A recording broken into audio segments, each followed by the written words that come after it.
New Jersey coffee jug is streaming right now. Words. New Jersey coffee jug is streaming right now. Good morning, everybody. NJ Coffee Junkie here, coming to you from the great state of New Jersey. I am here. It is Sunday morning, and you know what that means. It's Sagrada Sunday. It's Sagrada Sunday, so sit back, relax, because we're easy like a Sunday morning. We're chilling like a Sunday morning.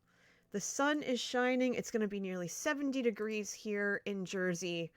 And I don't know about you, but I am super, super, super excited for this wonderful day.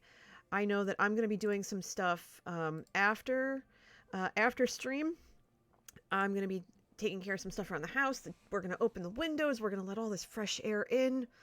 It's going to be absolutely wonderful, and I can't wait. Good morning, Serena. How are you? How are you, sweetheart? How's everything? I'm doing well, and I realize you can't see my screen because I still have the starting soon screen up because derp. I swear, I promise. I've got my hands up right now. I had my coffee this morning. I woke up a little extra early. I made my coffee full strength today, even though I really shouldn't. Doesn't matter. I had it. Salted caramel. So good. So yeah. You know, like you do. Excuse me. Got a little bit of a cough today, but not too bad. Just allergies and everything else, kicking my butt as per usual. I did get good sleep last night. I got really good sleep. And the last couple of days since you saw me on Friday have been wonderful.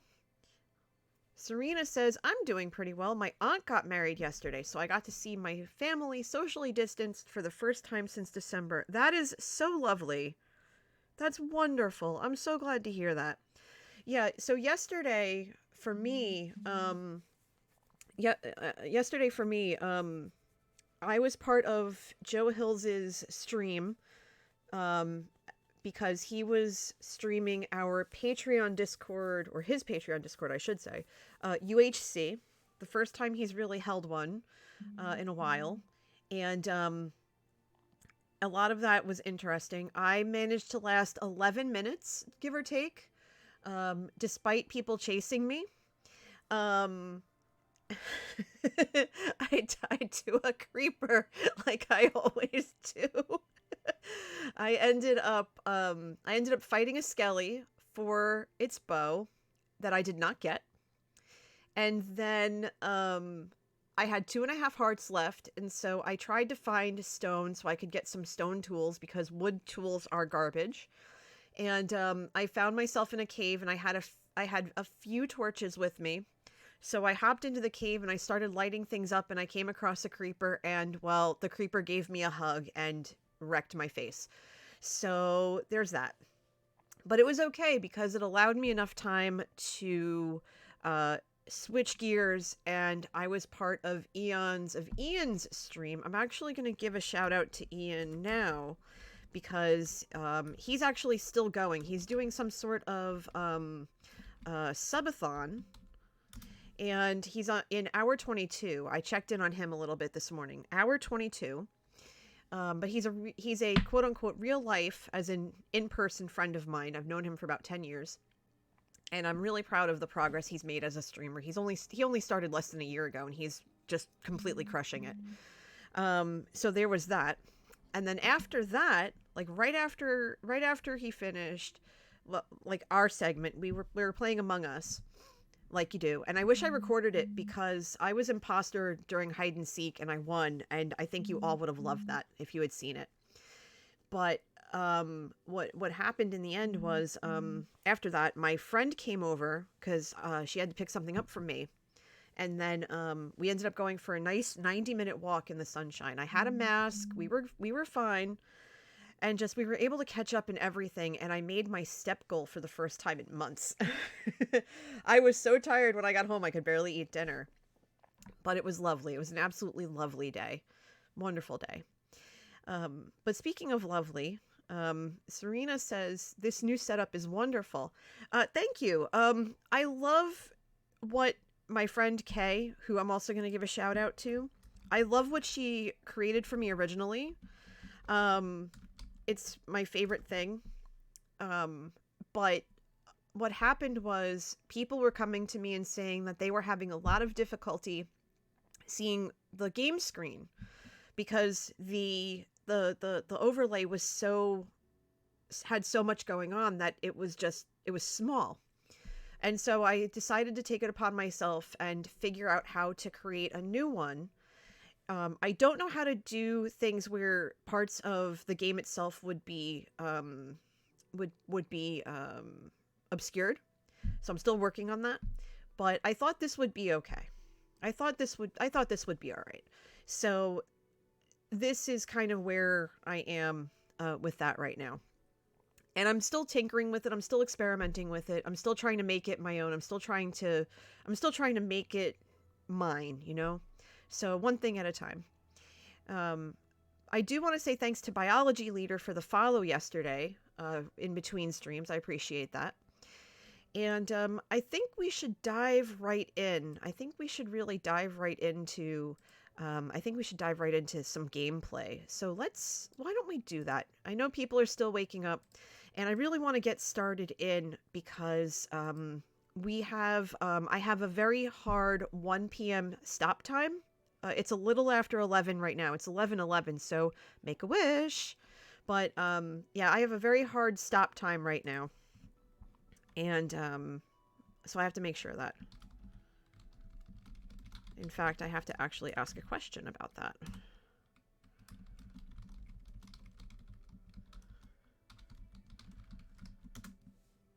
All right, so there we go. Boom, done.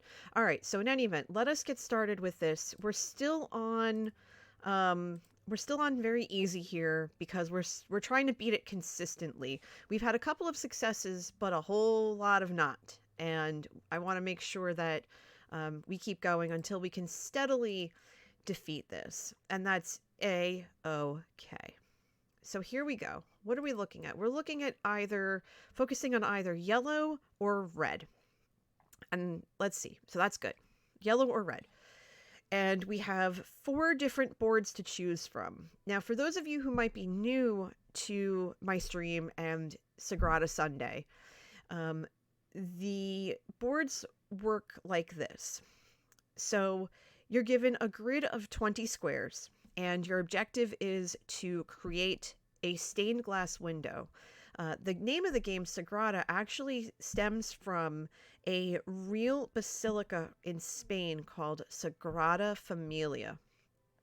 And so you're using dice to create these beautiful stained glass windows in the vein of what this basilica has. Now, there are these little pips on the bottom of each board, and you'll notice that they vary in number from 3 to 6. That illustrates the difficulty of the board that you're using. So, for example, you look at fractal drops on the bottom left, that only has a 3 difficulty, but you can see that there are a lot of spaces on the board that are open. And I'll explain what the colors and the numbers mean in just a second. And you look at Symphony of Light right next to it in the bottom right, that has 6 pips. They're actually called favor tokens, but for now I'm using the word pips. But these are favor tokens. And that shows how difficult this board is in that it only has 1, 2, 3, 4, 5, 6, 7. It only has 7 of the 20 spaces open. So that has a greater amount of difficulty.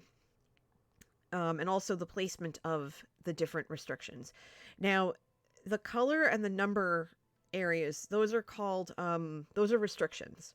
And basically, when you're placing your dice, you can only place those certain items in those certain spaces. So for example, here on Fractal Drops, we have a blue space and a yellow space.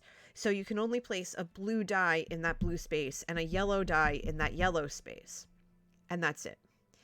And of course, when we look at the numbers, the numerical restrictions. So a 4 can only go here, only a 2 can go here, only a 6 can go here, etc.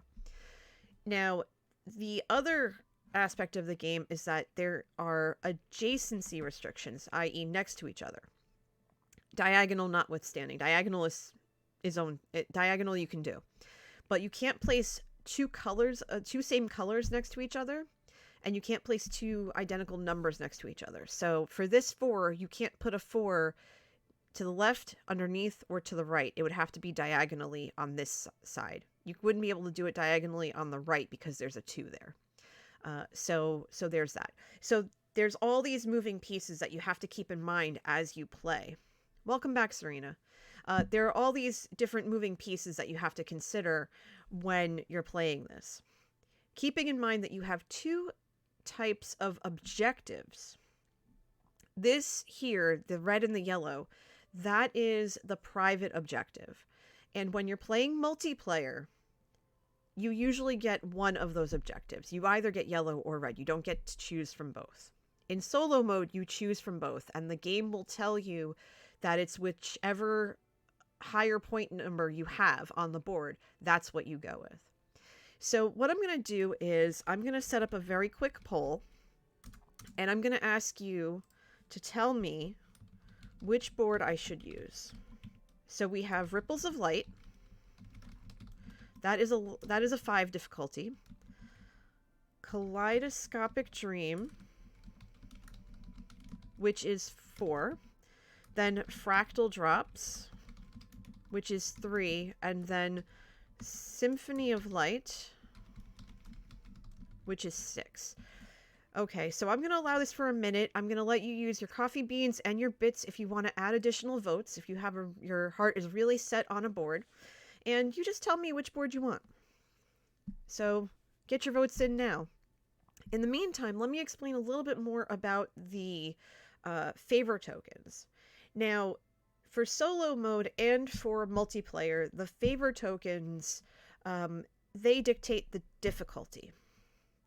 But as opposed to solo mode, where you use the tools, and we're going to go into that in just a minute, you only use those tools once per game. In multiplayer, those favor tokens tell you how many times you can use a certain tool. You can use the same tool multiple times, but it takes favor tokens to do it. So in multiplayer, for every time you use a tool the first time, it's 1 favor token. After that, it's 2 favor tokens per use. So you really want to be careful about what you use when, because your favor tokens, any you have left at the end of the game, are bonus points in multiplayer. Now, in solo mode, I don't have to worry about this. It's once per game, and I'll explain how that works when we get to the tools. So it looks like we're going to go with Kaleidoscopic Dream. That one out. Thank you for using your channel points. That's what they're there for. They're called coffee beans. And speaking of channel points, really quickly, I just want to share with you some new channel point redemptions that I put in for you. One is Hydrate for 250 beans, because we use coffee beans here on the channel.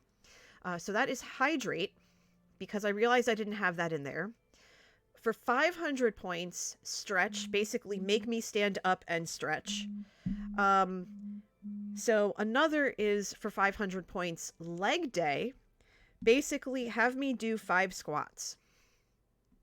Now, mind you, since that is an activity, that has a limitation on how many times you can redeem it and how many people can redeem it, because I would like to be able to walk out of my office when I'm done. Also for 500 points is Wave them like you just don't care. So basically what I'm going to do is I'm going to do the top half of jumping jacks 5 times. Because if I'm going to do squats, I have to do something with my arms. So that also is there, and that also has limitations. And then all the other redemptions are still there. I didn't take those out, but those are all new. So I hope that you will put them to good use, because I want to take better care of myself, and you can help me do that by making me work. So awesome. So let us continue. We're gonna do Kaleidoscopic Dream. That was what was picked. Okay, awesome. Now here we go into the tools, and these tools are what will help us complete our board. And we are given 5 tools because this is very easy mode. We're given 5 tools to work with. Create a punny sign. Hi, Alan. I can do that at the end of stream because that is a Minecraft redemption. I should have turned that off for this stream. But since you did that, I can, I will honor that. And in fact, I'm going to have to go. It's also good to see you, by the way. How have you been? I haven't seen you in a bit. But thank you for reminding me I need to turn those redemptions off. I'm going to go do that right now. Let me do that in a second here. Channel, I think it is. No, it is stream? No, it's channel points. That's right. Let me turn off the Minecraft related ones for today but I will go honor the one that you did. You work 50 plus hours a week. Yikes. Big yikes. All right. So that is situated. Someone remind me to turn those back on at the end of stream. That would be great. But when we get to that, Alan, I want you to tell me what I should do. It's a Minecraft related one. So basically any sign that I use for storage. I totally understand, Alan. I get it. So let me talk about these tools for a second. These are what we will use to manipulate our window or our board so that we can fit all the dice in there accordingly.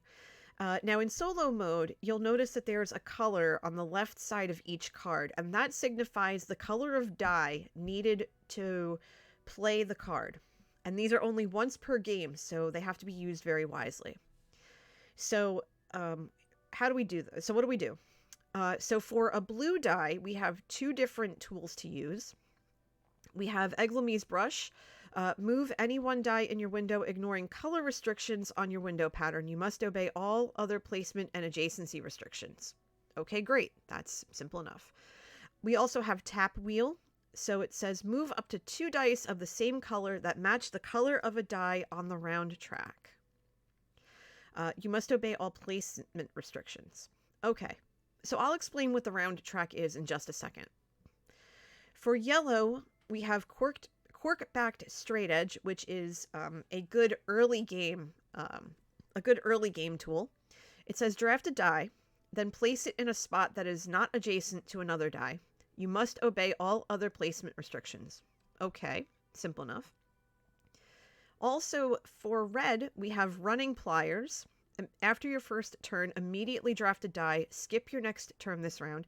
This is a great tool for solo mode to let you get rid of a high point red. And I'll explain what I mean in just a second. And then for purple, flux brush, draft a die, then re-roll it. If it cannot be placed, return it to the draft pool. Okay, again, simple enough. Alan says, my bank thanks me, but too tired to get behind my own monitors. I am behind 4 monitors at work. Oof. Yeah, I have a monitor at work and it's just like, ooh, you know?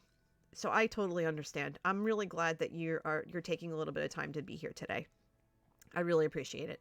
It's always good to see you. Okay, so we talked about the private objectives in terms of the colors, red and yellow, earlier. Now we're on to public objectives.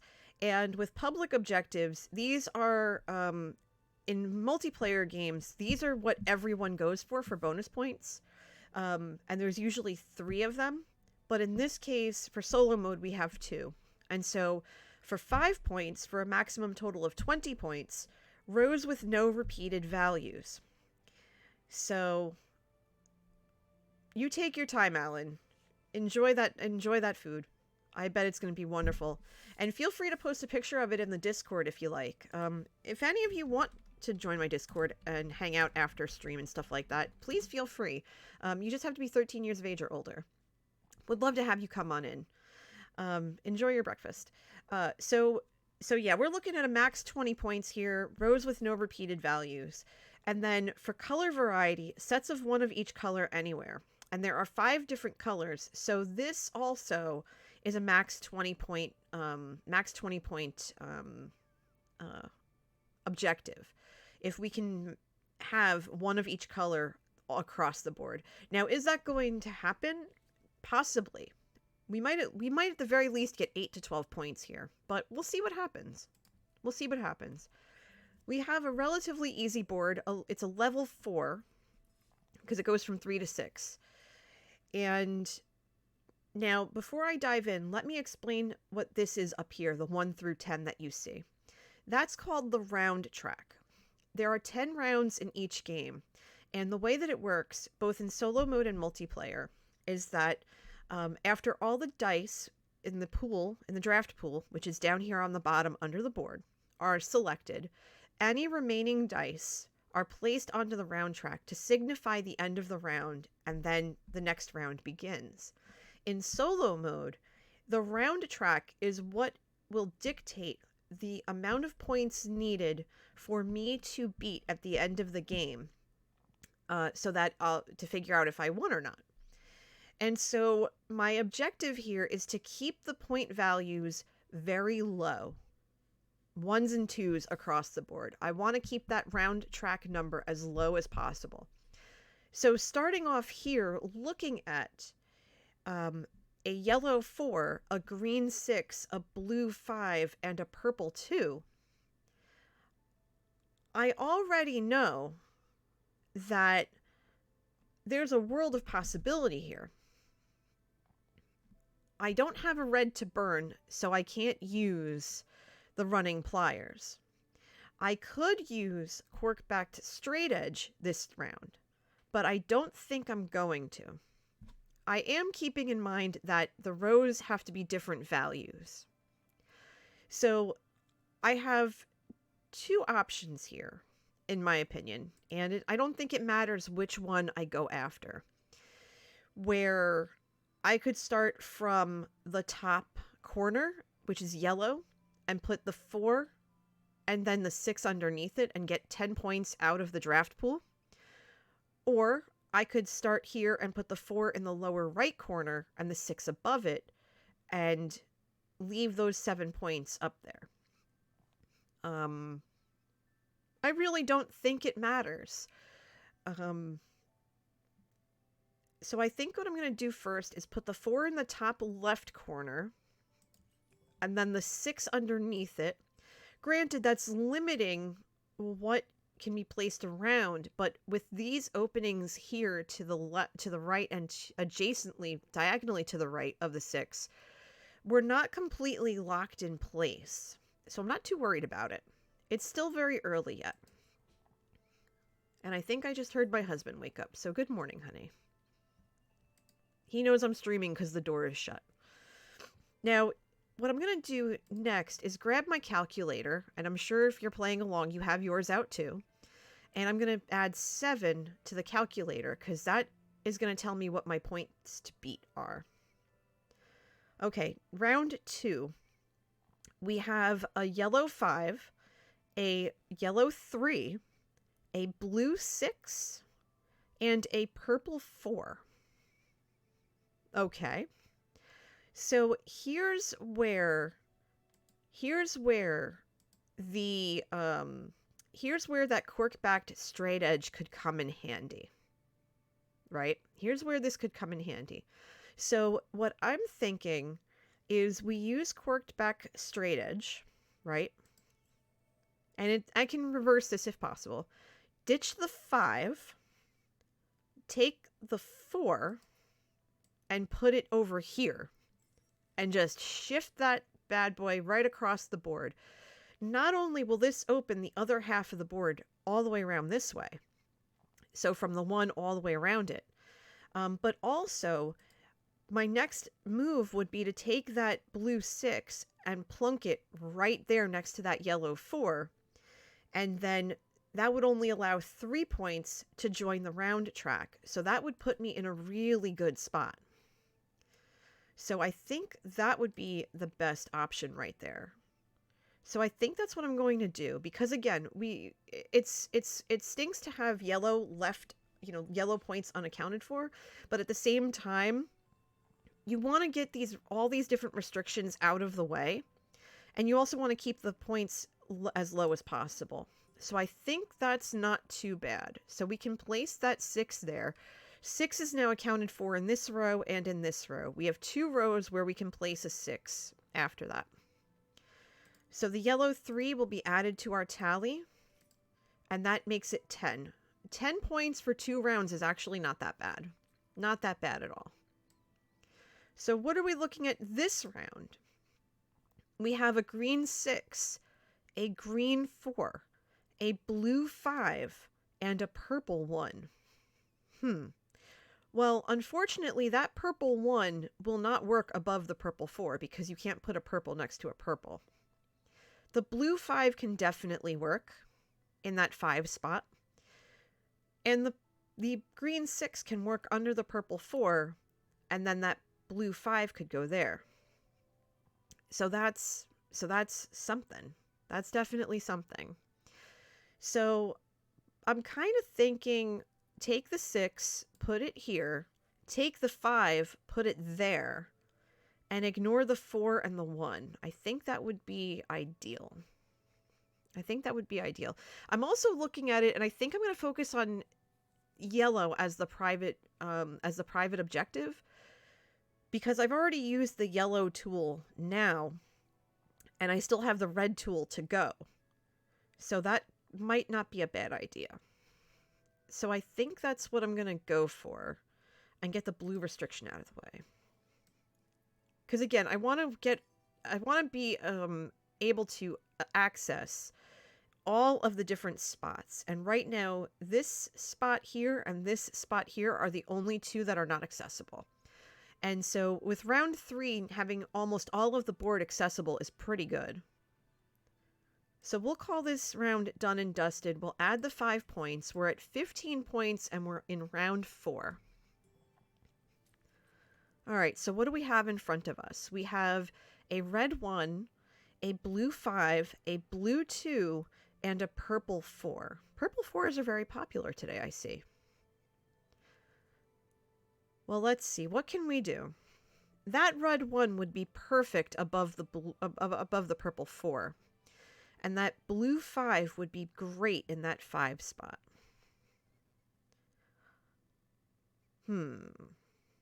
That purple 4 is not very useful. So we might be able to get away with Flux Brush and re-rolling that blue 2 to see if we get anything useful. Might be useful. So what I think I want to do first.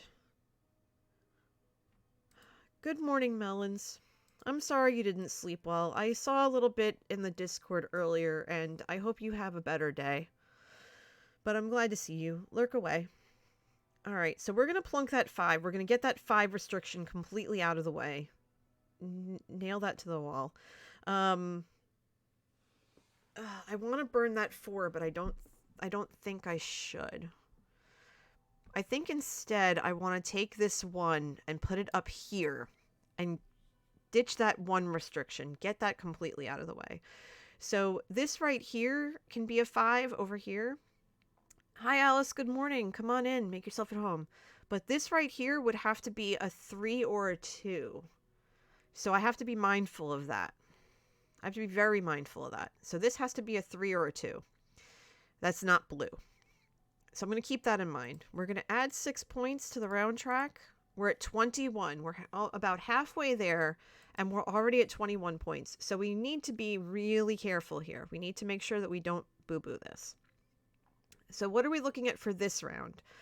We have a red 2. We have a blue 6. We have a blue 2. And we have a purple 5. Okay. Well, we definitely need a red. And I'm not seeing yellow, which is kind of disturbing. But this red 2 could easily go here and fill that 2 requirement. I could also use it for this and burn it, but I'd rather not. I'd rather fill the restriction first and then burn it later. Also, it's a 2. It's not that bad. Let's see. We said we needed a 5 for this spot here. So I think we might have to use this here. And we can't place the 6. We can't place the 6. But we can burn it somehow. We can burn it, we can move something, and then we can go from there. I think that would be good. So hold on. Let's put the 2 first. Let's put the 2 first, get that restriction out of the way, right? And 2 is locked for this. We know the 5 is going to go here. But we need to burn this 6. We need to get rid of it. So I think what I might want to do is use this, burn the 6, and what do I want to do?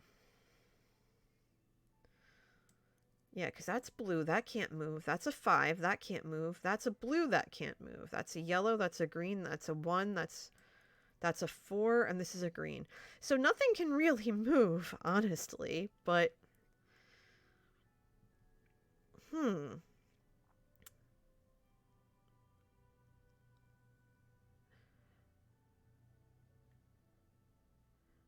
I think I'll just move this down here just to use it, because again, I'm using it to burn it. And then I'm going to place the 5 up there, and that should be fine. So we'll do that.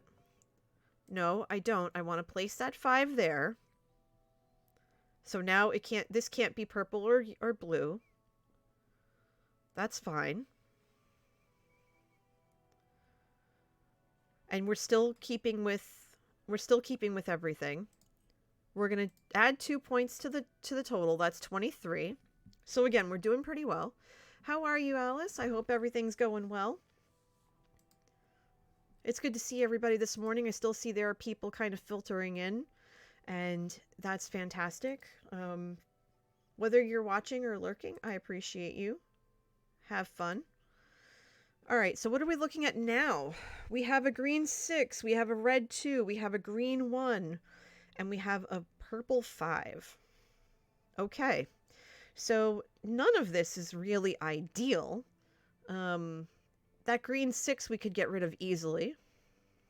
Oh, I'm sorry, Alice. I hope your day gets better.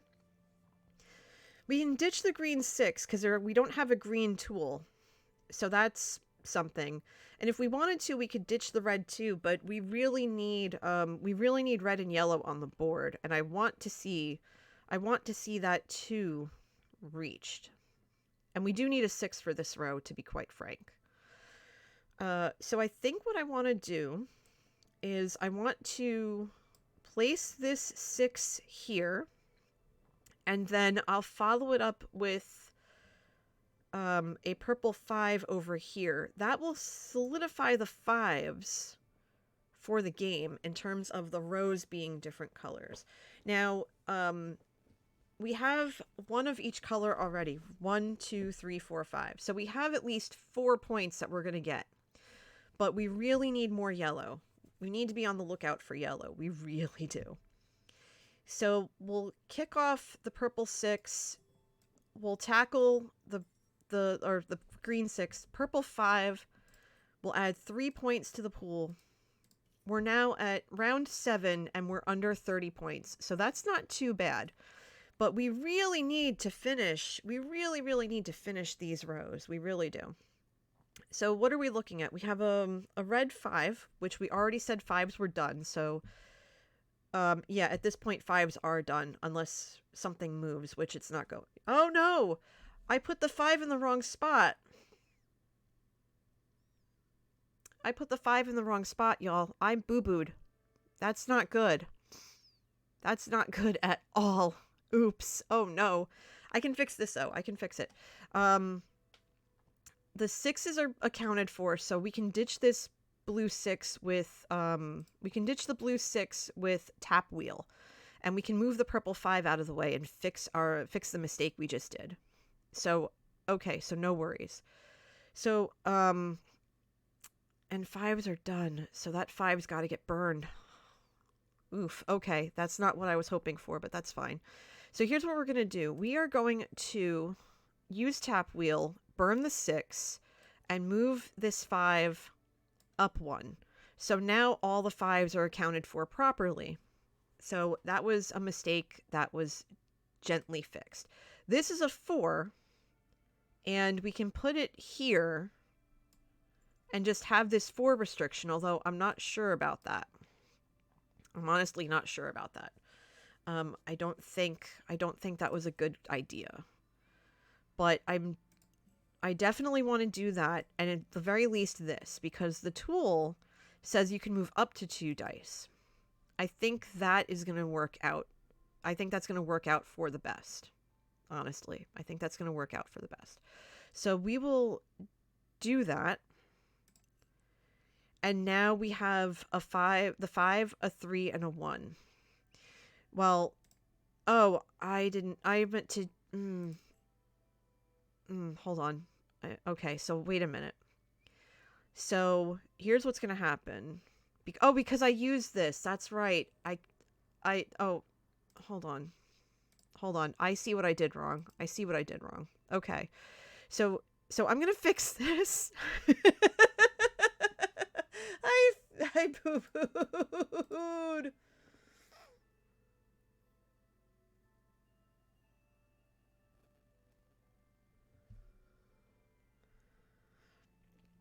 I boo-booed. I boo-booed.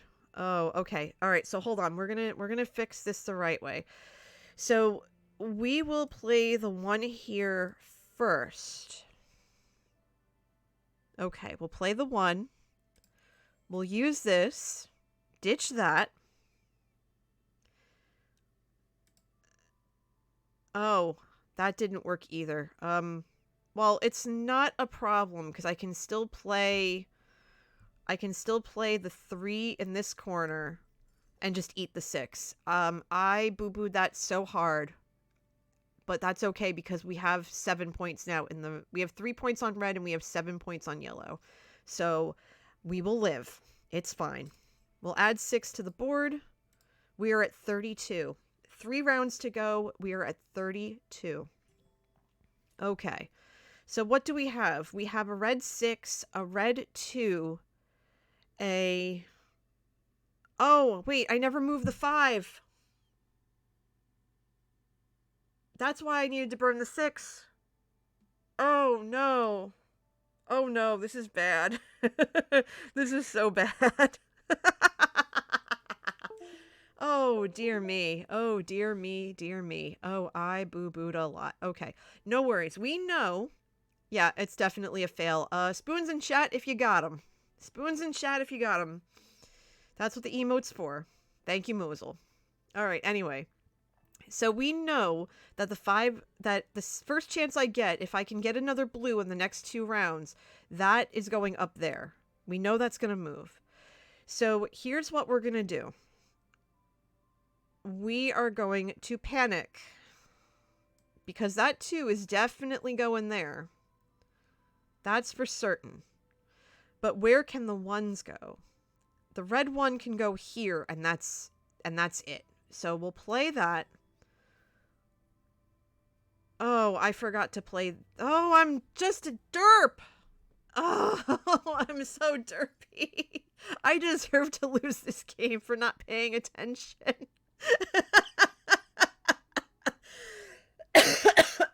Oh, I'm so derpy.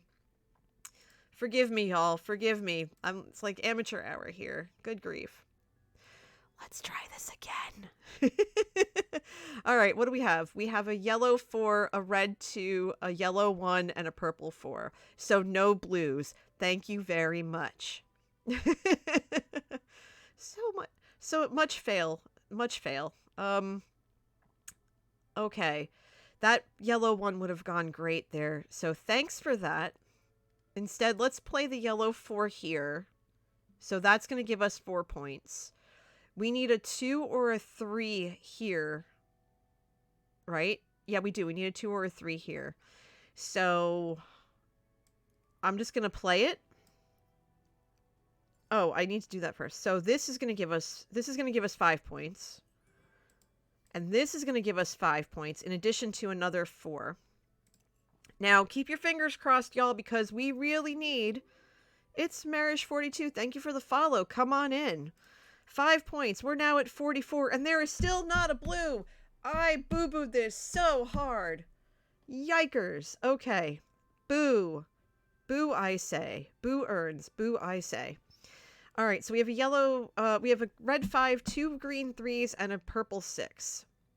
None of which can be placed. So we need to fix this, and we need to fix this fast.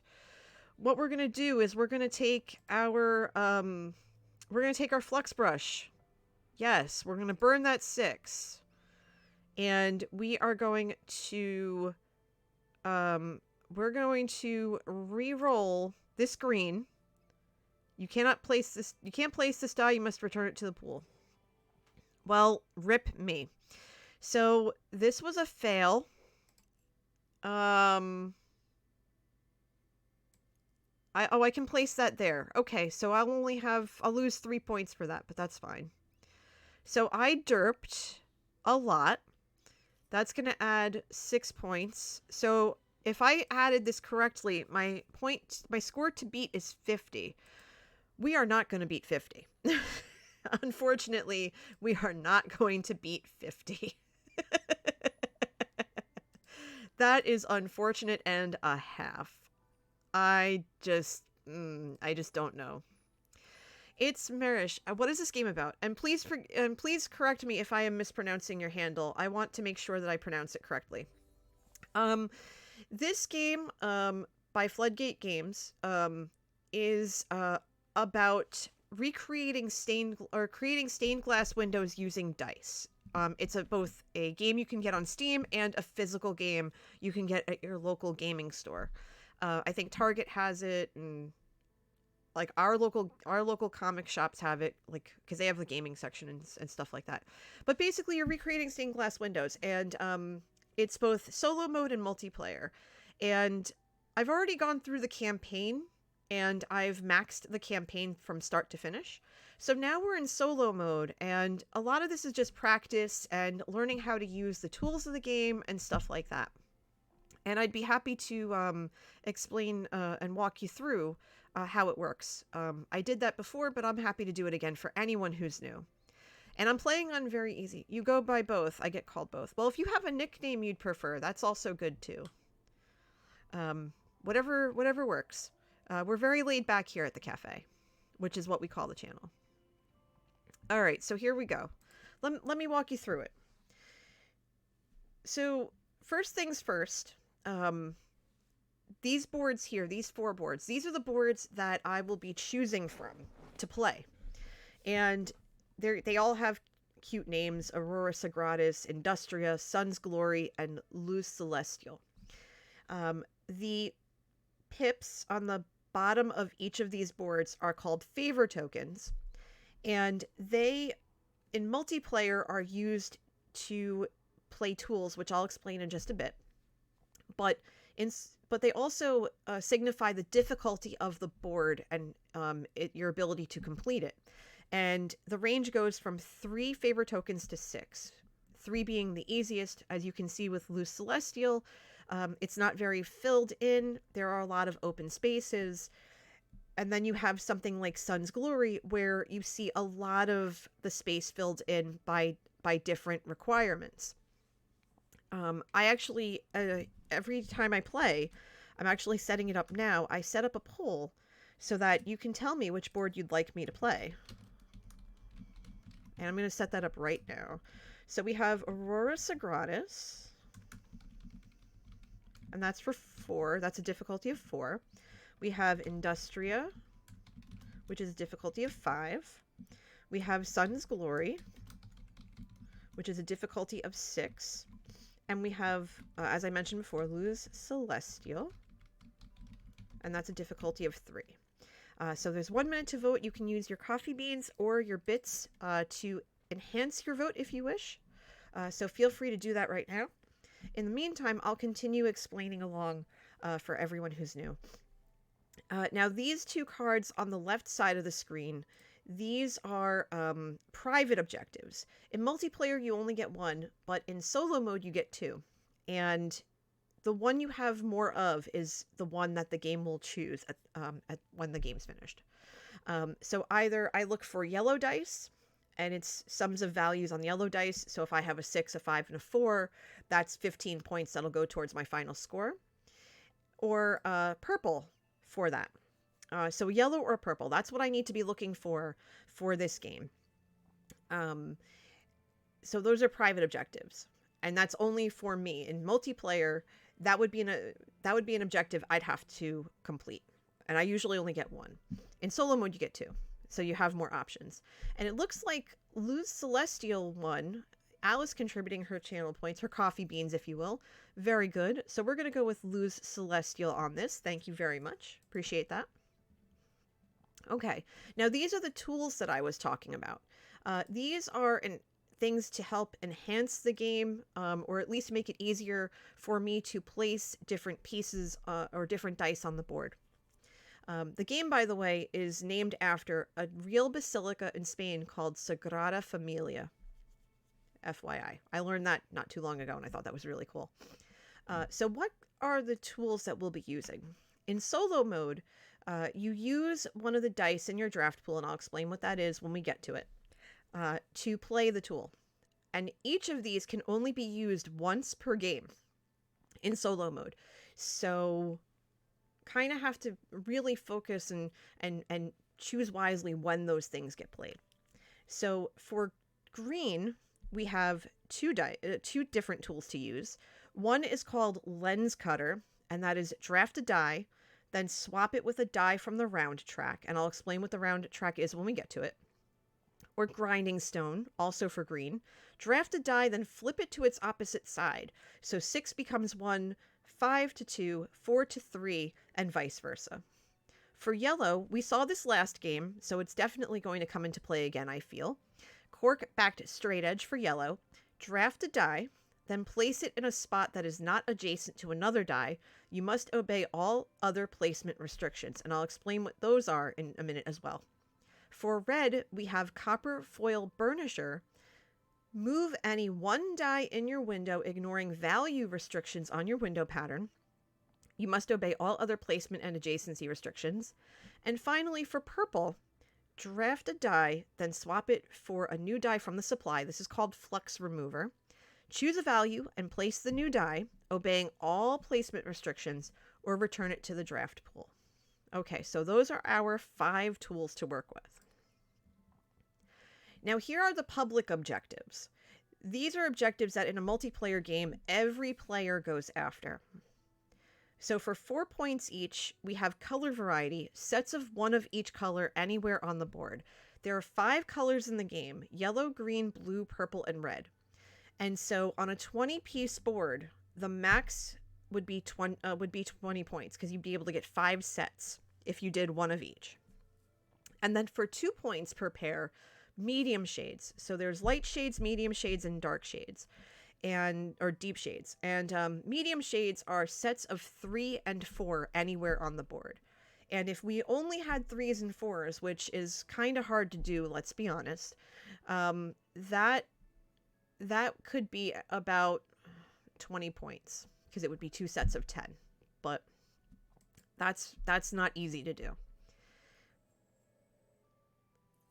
So now you see the board, you see our objectives in place. Let me explain what you see on the screen right now. At the very top here, you see that since this is solo mode, I get 2 turns per round.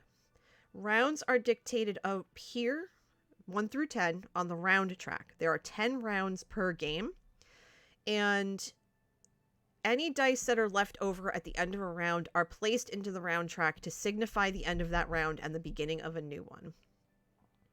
Here is our board. This is what we'll be working with. And you'll see that there are in the pattern, there are two types of parts of the pattern. Two types of pattern parts, I guess I should say. One is color and one is numerical. These are restrictions. There are three types of restrictions. There are color restrictions, there are numerical restrictions, and there are adjacency restrictions. And so, obviously, color restrictions, you can only place a die of that color in that space. Numerically, you can only place a die that's showing that number in that space. An adjacency restriction is you can't place a red or like a color next to the same color unless it's diagonally. And you can't place a number next to the same number unless it's diagonally. So those are all things that I have to keep in mind as I go along. So yeah, these are all things I have to consider as I play. And down here at the bottom where the dice are is the draft pool. So this is where I'll be choosing which dice to place on the board. And right now for round 1, I'm looking at a red 6, a red 4, a yellow 6, and a purple 3. Now, thankfully, last game I was restricted in that, or not restricted per se, but I had to focus on keeping the rows, as in horizontally here. I had to keep them different numerically, but I don't have that same restriction this time, so I'll have a little bit more fun and freedom with it as the game progresses. I also am looking for yellow and purple, so I have a feeling I'll have a little bit more ease in this game, because I really struggled last game with trying to find yellow. I saw barely any yellow. It's Marish and other people who are here that are new. Do you have any questions about the game? Is there anything that might have been missed? Let me know, because I'd be happy to answer questions along the way. And I do allow backseat gaming for this. So if you see something that I don't, feel free to point it out in chat, like call it out to me. Because last game I missed something big. And that was my own fault, but I love when people chime in, so please feel free. Let me walk you through what I'm thinking here for this first round, looking at these 2 6s and this other stuff. Part of me is thinking, because again, I want to get yellow on the board, I want to get purple on the board, but I also want to ditch some of these higher numbers. So this is what I'm thinking. Let me walk you through, because I get 2 turns per round. I'm thinking 6, third spot in the first column, third from the top, and then the yellow 6 in this yellow space to help me get rid of 2 restrictions and 12 points out of the draft pool. What do you think about that? I think that might be the best play for this round, because that's going to only allow me to put up 7 points. That'll put 7 points on the round track, but that's okay. The max amount of points on the round track that could be at the end of the game is 120. And that's if there are 2 6s every single time. I've never seen that. So, I've actually never seen that happen. And I hope it's not going to happen this time either.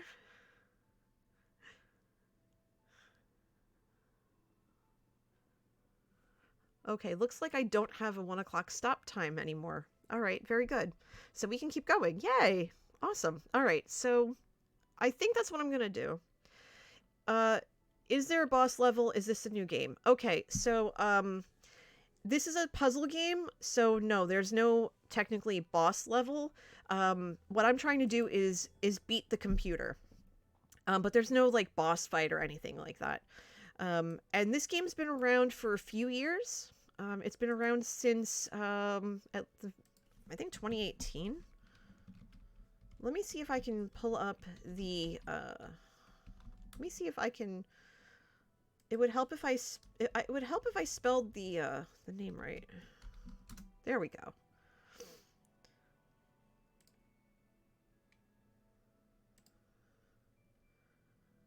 Okay, so this right here, I'm going to post the link in chat. This is the game that I am currently playing. It's available both on Steam and as a hard copy. All right, so round 2, what are we looking at as I add 7 points to the calculator here? I'm looking at a green 3, a blue 6, a blue 3, and a purple 6. Well, that purple 6 would be great, but I can't place it anywhere. At least not yet. I can't place it in this purple spot because I can't put a 6 next to a 6, so that's a little disappointing. But, what can I do? What can I do here? I don't want to move anything from the round track just yet. It's too soon. I don't have a yellow for corked back straight edge. I do have a green to flip for grinding stone, but I think it's too early yet. So, what I think I want to do is take the purple 6, put it here, and then take, I can't do that. I have to figure out how to ditch the blue 6. I can't put it here. So that's rough. Actually, no. I think we can do something different. Because I want to ditch the blue 6. I do. Hi, Huffle King. How's it going? So, wait. Here's what we'll do. We'll take the blue 6, right? Or the purple 6. Good to see you, Huffle King. How are you? And then what we'll do next round is we'll use grinding stone. Even though I don't want to use it this early. I mean, I don't have to use it this early. I can put the blue 3. I can put the blue 3 right there. I could do that. I might do that. I might do that anyway. I think that would probably be a good idea. Use the grinding, put the blue 3 here and just eat the 9 points and be done with it. Instead of overthinking it. I'm doing really well, thanks. How are you? I'm sorry if you keep hearing my phone. I have it next to me in case of emergency. But my friends are also messaging me left, right, and sideways like they usually do on Sunday mornings. So it's like, oh, I just woke up and I had coffee and this and that. And they've been going for like 2 hours back and forth as I'm sitting here like, okay then. So I apologize if you hear the buzzing in the background. All right, so here we go. We're going to do this. And it's tempting to use these, but I feel like they're going to be needed in future rounds. So let's do this. We'll get the restriction out of the way. We know that we're not worried about a green 3 being put here because of this restriction. So we should be fine in that area. So let's move forward with that. We'll take the 9, and that's going to put us at 16 for round 3, which isn't too bad. It's not too bad. Now, what do we have in front of us here? We have a green 1, 2 yellow 4s, and another purple 6. Well, the purple 6s are good because we want purple on the board. If this ends up being a very 6-heavy board, I'll be very amused. I will be. And yes, I am planning on using Lens Cutter to take that blue 6 out at some point, I feel. But not yet. What I think I want to do is I think I want to use corked back straight edge because I don't know how many yellows we're going to see in this game. And also as the board continues to fill, that's going to be interesting. So what I want to do is take one of the 4s, yellow 4s, place it over here, get this 4 restriction out of the way, and then use cork back straight edge, take that 6, put it up here, which would be fine, and then I would only add 1 to the round track. I think that's what I'm going to do. Because with cork back straight edge, since you're using it to place a spot that's not adjacent to another die, you want to use that really early game so that you can open up more of the board. Because as you place all of your dice, you can only place a die adjacent to that die around it. So anything that's not adjacent to one of these dice, you can't get to. So these spots here, I can't get to yet. And I want to open that up. So we're going to use Corked Back Straight Edge. We're going to take this purple 6 and we're going to plunk it in the corner.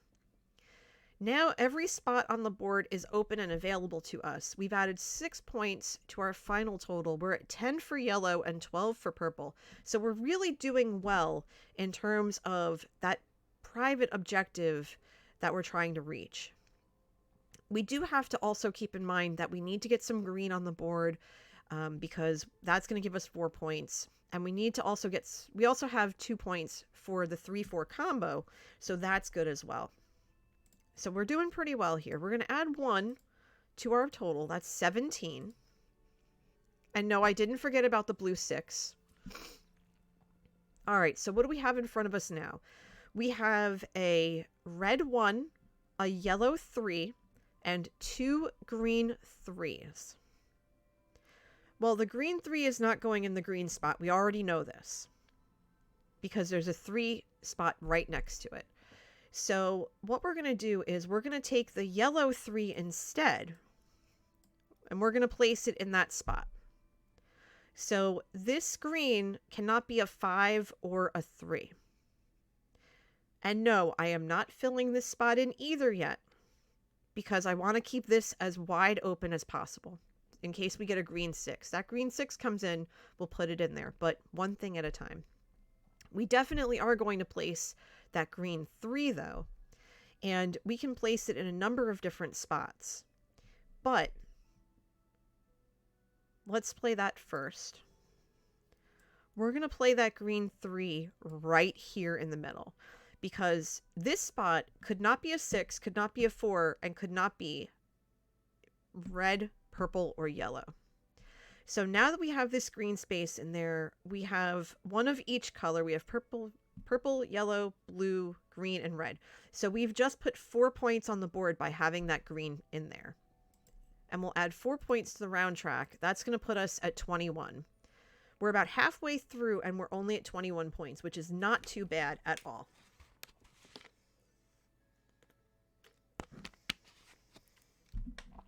Okay. So what are we looking at for this next round? We have a red 1, 2 yellow 1s, and a green 2. Okay, great. That works. The green 2, we could easily put in the green spot with no issues. That's totally fine. We still have 2 yellow 1s and a red 1. And I think for us, having that red 1 right in there is going to work. I think that's going to be perfect for us. Because even though the 5 is going to be difficult to place, we could figure that out. Yep, exactly, Huffle. That's exactly what I'm thinking. Because using the copper foil burnisher on a 1 is kind of a waste. You want to save that for a higher point red. Because right now we kind of don't need reds. I mean, we need them for the bonus points, but we don't necessarily need them right now. If we focus on the yellows and the purples, especially the yellows right now, because the yellows are ahead, we should be able to balance out the lack of colors. And also, we have 3 3s on the board. If we get some 4s, then we'll be in good shape. So let's see. We'll handle that. We'll add 2 points. And that puts us at 23. All right, so what are we looking at now? Oof. 2 red 6s, a red 2, and a purple 1. Okay. We already know we are burning one of those 6s with the copper foil burnisher. I keep thinking we have the other one that lets us take a second turn, but we're definitely going to do that. Move anyone, die ignoring value restrictions. Yeah, we're definitely going to do that. Definitely going to do that. So the only thing is, where do we move things to? What I might want to do is take this 6 and shift it over to here. Maybe. Because we also have this 2. Yeah, the purple one I want to put in here. Definitely do. I definitely want to put that purple one there. So we'll burn this. And we'll move this over to here. Actually, no, because I want to keep that open. And we'll put this here, because that's what we wanted. Now, I think I can get away with putting the 6 here and saving the 2, but part of me wants to take the 6 and just kind of eat it and get this 2 in here. And I think that would be good because we need to fill these restrictions in. But I'm not entirely sure. I think that's the smart play. Maybe? Should I take the 6 or take the 2? What's our total at right now? Our total's at 23. And we have 4 rounds to go. So it's going to put us at 25 or it's going to put us at 29. Marish is saying 2. Everybody's saying 2. Okay. All right. That's what we're going to do. We're going to take the 2. We're going to add 6 to the pool. That's going to put us at 29. We still have lens cutter. So lens cutter definitely can come in handy. Yeah, exactly, because of the restrictions. So we have in front of us a yellow 4, a green 4, a blue 3, and a purple 3. Okay. So we have yellow. Yellow seems to be good right now. We have 13 points for purple, and we have 13 points for yellow. So either way, we're tied. Because at the end of the game's going to pick one for us to have. And we definitely could use the 4s because we have 3 3s. So I'm thinking we take the yellow 4, put it here. Actually, no, wait, here. Wait, no, here. And we take the green 4 and put it here. And fill in that patch. So that will give us another 4 points because of that. 8 points, actually. 4 points for the yellow, and then another... And wait, 4 points for the yellow itself. Then adding another pair, because we have 1 pair here. We'll have 1 pair here, and then with the green 4, we'll have 1 pair there. So that's 6 points. So we'll be adding 8 points total this round. So that works. That works. I'm okay with that. So let's do that. And before I move on, let's see where we are with this. We have 6, 10, 14, 17 points for yellow. So right now yellow is going to be what the game picks at the end of the when the game's over. That's what the computer's going to pick. Then we have the colors. So we have only 4 points for that because we don't have any blue. We need to get some blue. So that's noted. Let's keep that in mind. We need blue. And then for the 2-point bonus, we have 1 set, 2 sets, 3 sets. So we have 6 points there. So that's not too bad. That's not too bad. We'll add 6 to our final total. That's 35. That's still pretty low. So where are we now? We have a green 6. We have a blue 6. We have a purple 5. And wait, yellow 1, green 6, blue 6, purple 5. Okay. So what do we do? The blue 6 is going to help us get 4 points for this bonus. And the perfect spot for it is to nestle it right there. So we don't have to worry about that. I am starting to get nervous about the 5 restriction. I don't have any 5s in the round track, so that's a problem. But we're gonna figure that out as we go. So I think having that is fine. Now, if we could make the purple a 4, because this one here, this says draft a die, then flip it to its opposite side. It's currently a 5, so that would be a 2 if we did that. And then we could put that here, and that would be fine. Because this would end up being a 6, and that would be helpful, but it wouldn't be helpful at the same time. This would be a 6, and we would put it here, but that's about it. I mean, it would give us 6 more points. Serena says hydrate. Thank you.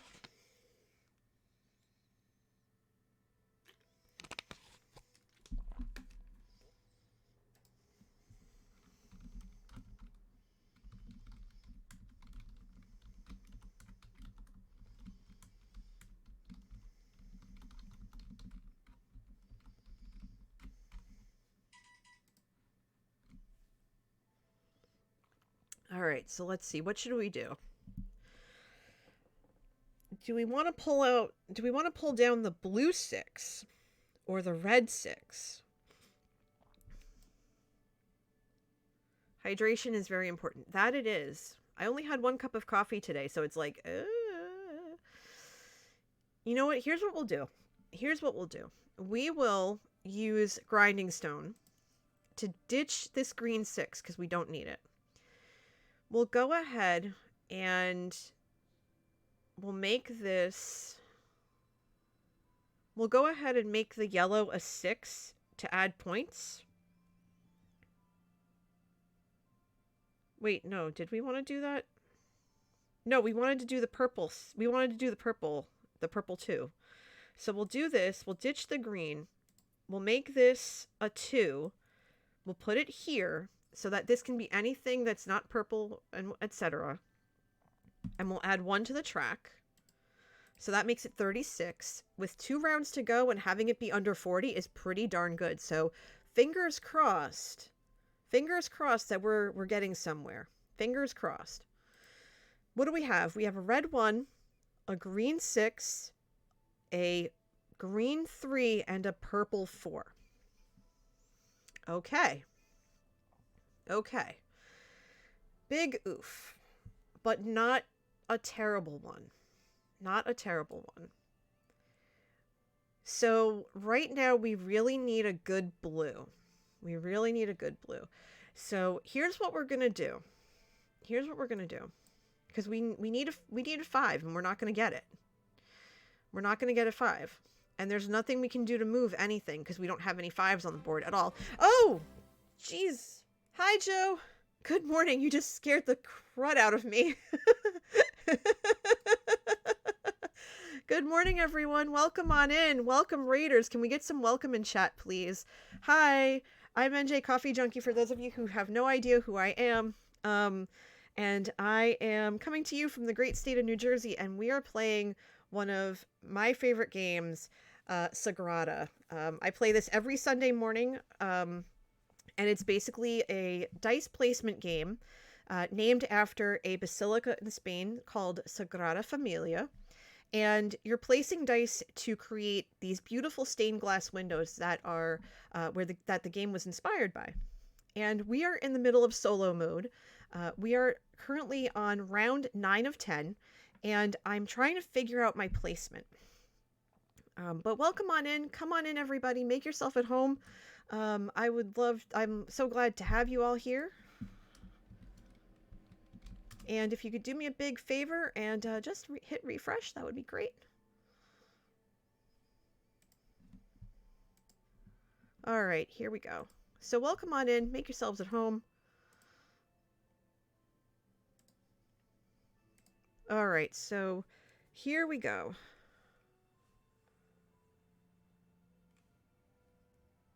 All right, let's see.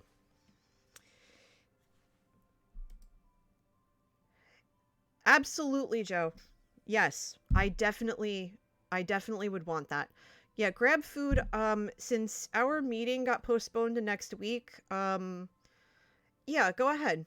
Our meeting got postponed to next week, so I'm going to be streaming for a while. I'm actually going to take a health and safety after this game, so that's perfect timing. Would love that. Absolutely. Okay, so what are we doing here? Yeah, welcome on in, everybody. Come on in. Make yourselves at home. Glad to have you. Yeah, looks like Joe's going to join us for a little bit. That's going to be wonderful. We're at the end of this game, and I know some of you will have a bunch of questions.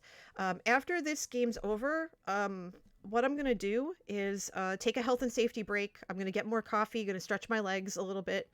And then when we start a new game, I will explain how the game works, how it's played, stuff like that, so that you kind of are all filled in. So what I'm doing right now is I'm going to use a tool called Lens Cutter. It's going to let me choose one of these dice after I burn this one, because I have to pay a die to use it. And then I'm going to pull a die from up here, which is the round track, to use on my board. I really do need to use a blue, so let's get rid of that high cost die, and we'll take this. Can I if I place the I could place the 4 there. Emmy Metal, thank you for the follow, and thank you Cerebro Grande Dara. Thank you so much. I appreciate it. Let's take this red 1, right? And we'll exchange it for this blue 6. So what we're going to do is subtract 5 points. That's going to make it 31, which is great. And then we'll place this 6 in the corner. Consider that done. And then, I think what we'll do, let's see, we have 4 red. We need red. So that's not going to work. Okay, you know what? We'll place the blue. Yeah, we'll place the blue because, yeah, I think that'll be all right. So let's see what happens.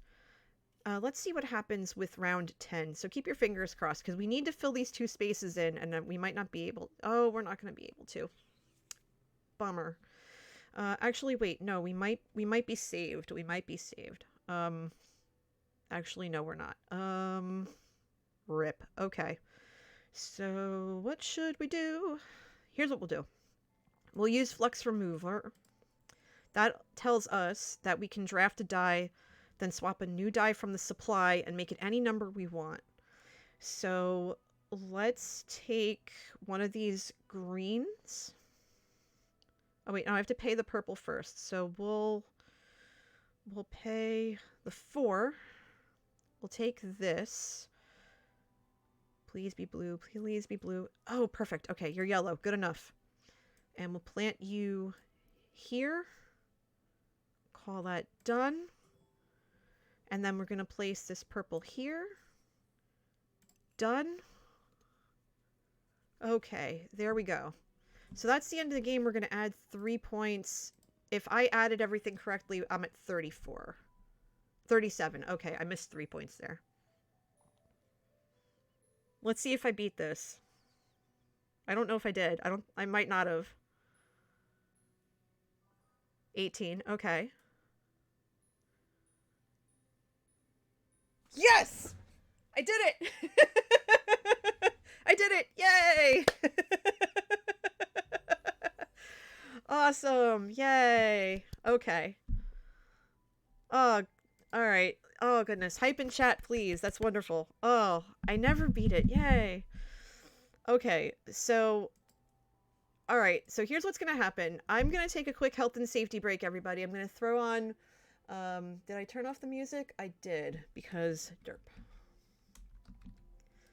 I'm gonna play some music for y'all. I'm gonna go take a quick health and safety, and then looks like Joe and I are gonna play some games. So I'm gonna turn the music off here.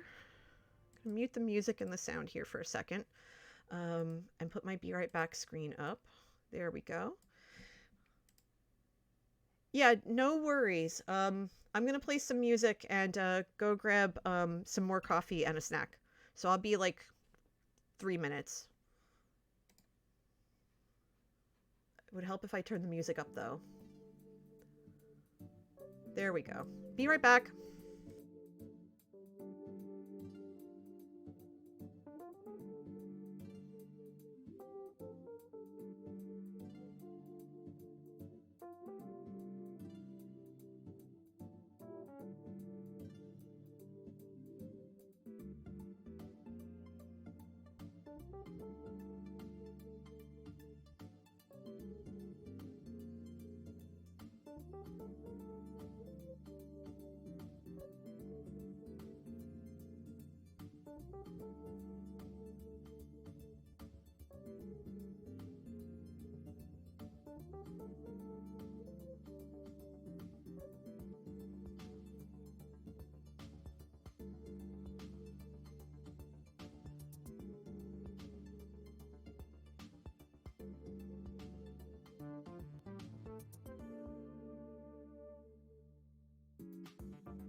Okay, I'm back. We are just going to try to figure out where I put Discord on this dual monitor device. Do do do do do. Do do do do do. Okay. And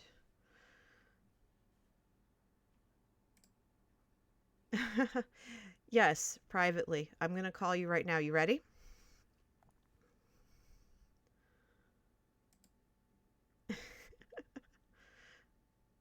Okay, perfect. Ring ring.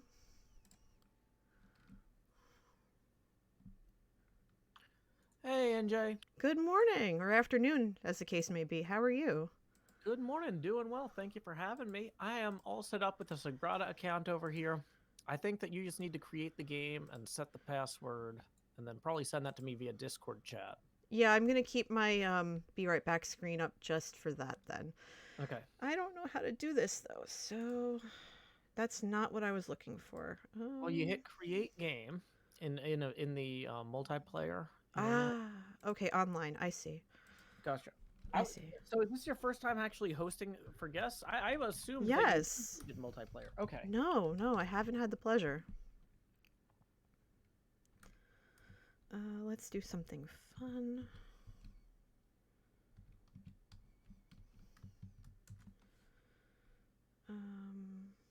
New account.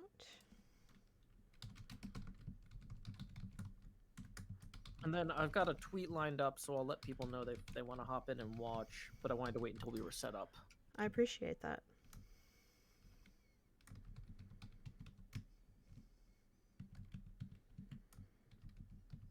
I'm setting up my account now, actually. Register. Oh, I have an account already. Oops. Forgot password. Oopsie. We're doing this on the fly then. My bad. Yes. Okay. No worries. I am eating some pizza because that Suma stream ran about 25 minutes long. That's a-okay. Oh, thank you all for the follows, by the way. Prosperino132, Antiri, and Mylaria Rules. Thank you. Appreciate it. Change my password. Hi, Toxic. Good morning.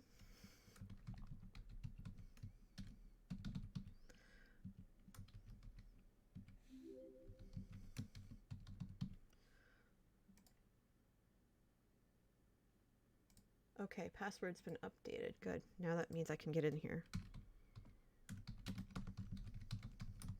Let's see if I can do that. Doing homework and wish I wasn't. I hear that. All right, hold on. And there we go. Log in. Please work. Please work so I don't feel so silly. Yes, I agree. Create game. 2 human players. Casual.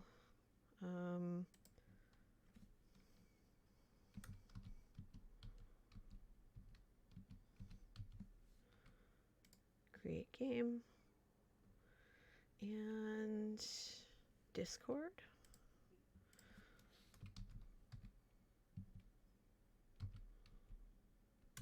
Would help if I spelled it right.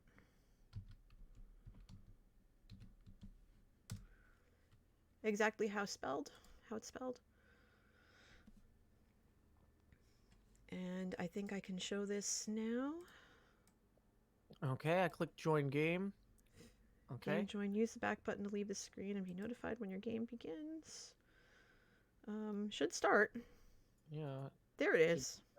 There it goes. I think we've done this only once. So maybe once. Mm-hmm.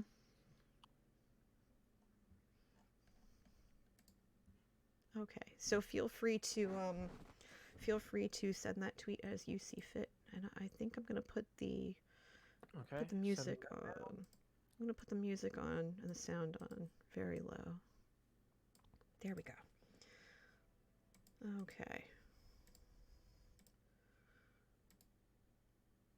Perfect.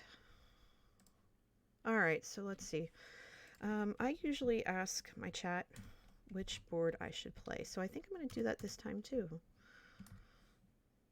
And you can use bits or coffee beans or whatever you want to have me play whichever board. And for those who are still here and have no idea what's going on, I'll explain along the way. Yeah, I basically explained to people that this is like No Man's Sky, but more exciting. So they should have a pretty good grasp of it. I hope so.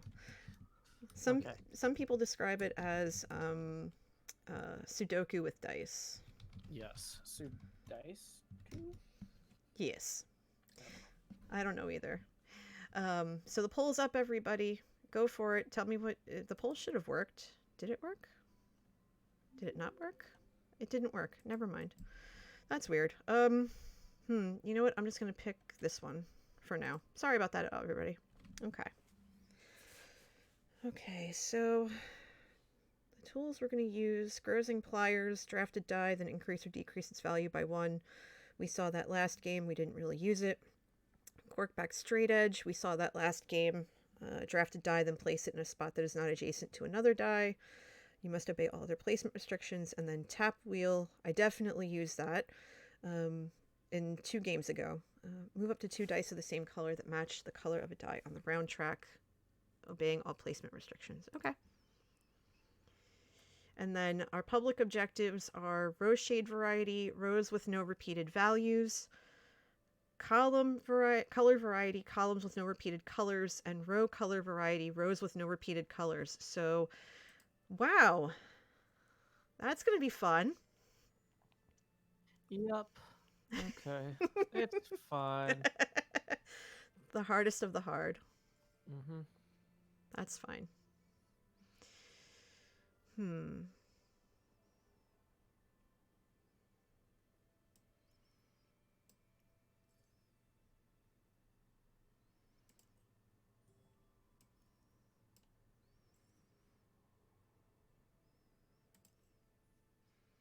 Yeah, this game has an interesting round robin format for how it has you play. If you play first, you can. Oh no. I just realized that I've got to play adjacent. I always forget that rule. I'm setting myself up for failure here, NJ. That's okay. No, you haven't played in a while. That's okay. It's kind of like, I would say it's like riding a bike, but I don't ride a bike, so.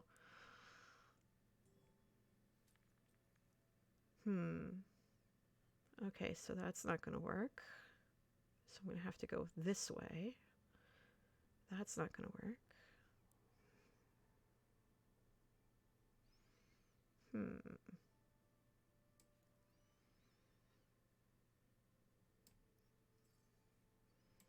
Oh, I should turn off Pretzel Rocks. Let me do that.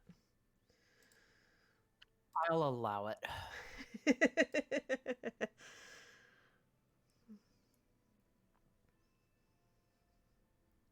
Again, thank you for all the follows, everybody. I really appreciate it. Oh, I forgot. I get to go twice because of the weird turn order thing in this game. It's snake pattern. Toxic asking if I can go over the rules one more time. Of course I can. So basically the way that this works is that we are given a set of dice every round. Rounds are signified by the track that is above our game boards. There are 10 rounds in a game. Any dice that are left over at the end of a round are placed into the round track to signify the end of the round. As we play, we have to keep in mind both, there are 3 different types of restrictions. There are color restrictions, numerical restrictions, and adjacency restrictions. And so if you look at my board, for example, you see that I have red and yellow on it, and so I can only place yellow dice in the yellow spaces and red dice in the red spaces. There are also a number of specific number spots on my board. So I can only place, for example, a 5 above the 3. I can only place a 2 next to the 3, and so on and so forth. The adjacency restriction is that you can't place the same number next to each other, and you can't place the same colors next to each other. So I can't place a 3 next to this 3, for example. I can't place a green next to this 3 for those reasons. So these are all things that we have to keep in mind. A lot of you have been watching me play solo mode, So you haven't seen the favor tokens come into play. We each have a certain number of favor tokens to work with that pays for the tools at the bottom that we could use. In solo mode, I've been burning dice and only able to use it once per game, or each one once per game. But in multiplayer, you use the favor tokens and you can basically use the tools over and over again until you run out of tokens or are unable to use the amount that you have to pay for the tools that are used. The first time we want to use a tool, it's 1 favor token. And then every time after that, it's 2. And so I have 5 favor tokens to work with. So essentially, I could probably get away with using tools 3 times, but I don't know yet. And I think I'm going to do that and say this round is done.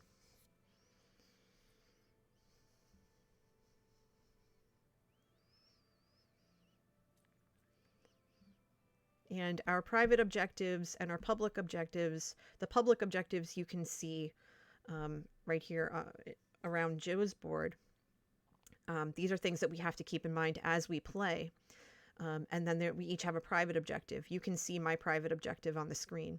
That's going to dictate how many points we end up with at the end of the game, and that's going to determine who wins.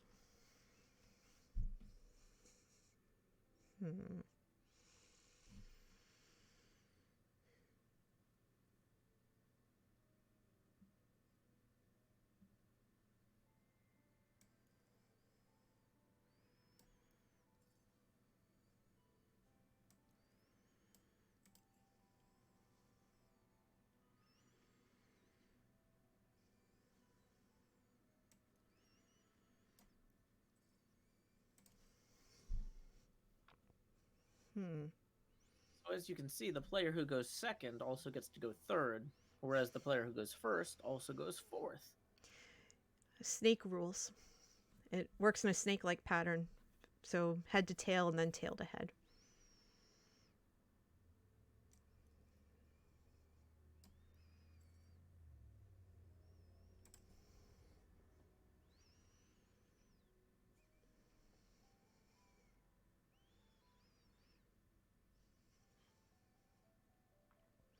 And please ask any questions in chat that you, if there's anything you're not sure of.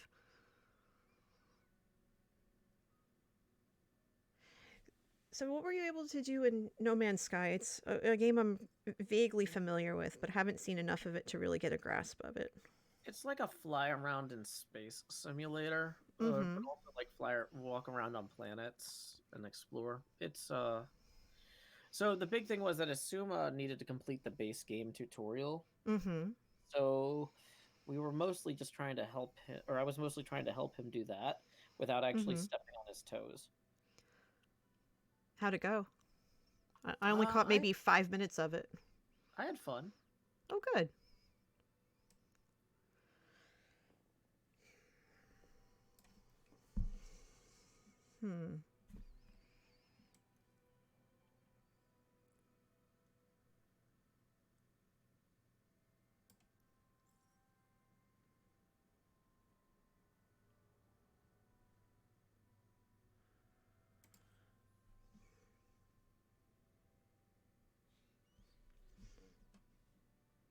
Yeah, I'm sorry I missed most of it. I forgot that that was today. I actually was up early enough for once. No worries at all. You didn't miss too much. Just palling around, having fun.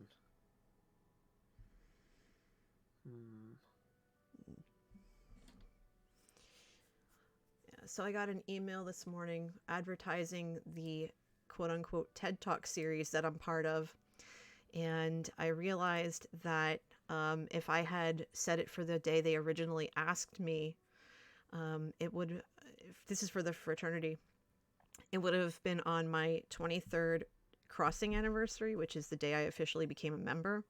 So I emailed them this morning and said, hey, I just realized this, could I move it? And they said, no, we just put out all the promotional materials for it. And I went, oh. Oops. Oh, well. It was fine. Yeah. It's my bad.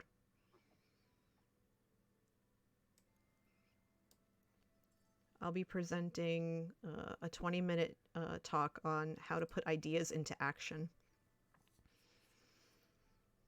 So I'm trying to figure out how to do that, like to actually put it all together. Mm-hmm. Yeah. Oh boy, this. Oof. Now, there's a rule too. Like, you can't place numbers directly next to the same numbers, right? Mm-hmm. Adjacency restriction. Yeah, the adjacency restriction. So this red 5 is worthless to me. Mm-hmm. Unless I were to, for example, use the Grosing pliers to decrease its value. Mm-hmm. 4. I don't think I'm that desperate yet. It's only halfway through the game. Yeah. Hmm.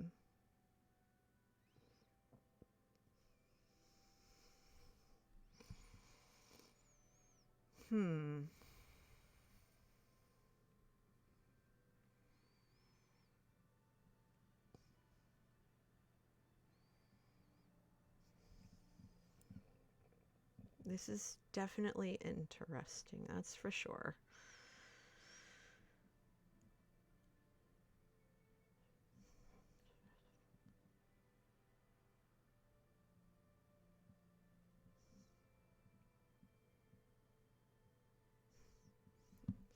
The complicated dance, if you will, of trying to figure out how to make everything fit is an interesting one. Because I can't put that there. I can put this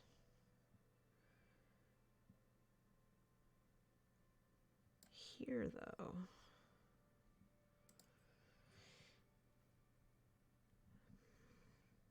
And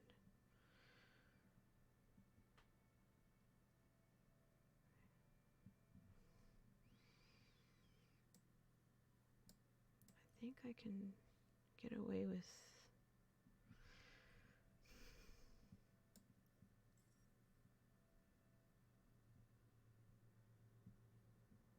Yeah, because that has to be that. Yeah, I think that's good.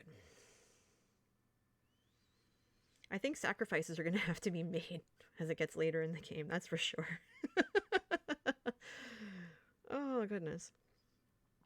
This is the trifecta of difficulty.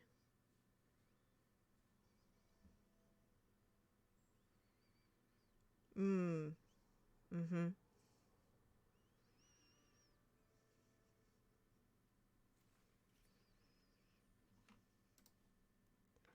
You'll notice there's a lot of 3s up there. None of us want any 3s. Toxic says, other than adjacency rules, do the numbers matter? Like, do you care if a value is high or low? Only for our private objective. Our private objective is how we can get extra points. So we have a particular color that we're after, and that ultimately can help us get bonus points at the end of the game. Like, you see mine on the screen. That's what I'm aiming for. And there are certain public objectives that want you to have pairs of like 1 and 2, 3 and 4, 5 and 6, but we don't have that in this game right now.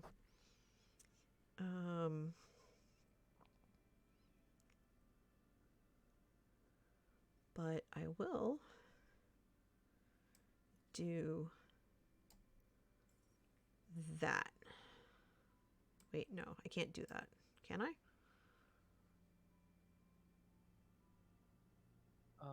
I have to. I have to do that.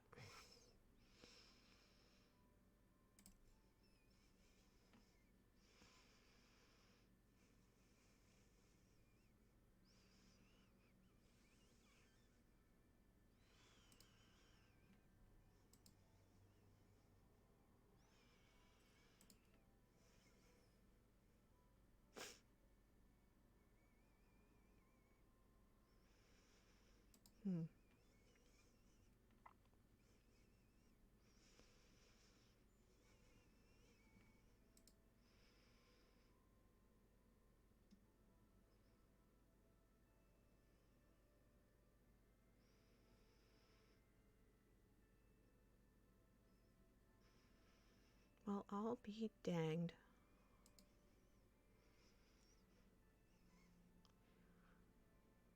I've been keeping an eye on my friend. He's been going now for almost 24 hours doing a subathon, and it looks like he broke 1,000 subs. Well, that's good, right? I don't know how subathons work. Basically, if he hits for people who do that, if they hit certain milestones, they offer, like, they do something silly. When I was on his stream yesterday, I was part of a 2-hour Among Us thing. He shaved half his face because he hit that milestone. Gotcha. That's cool. Okay, I think that works. Looks like he shaved the other half of it too, thankfully.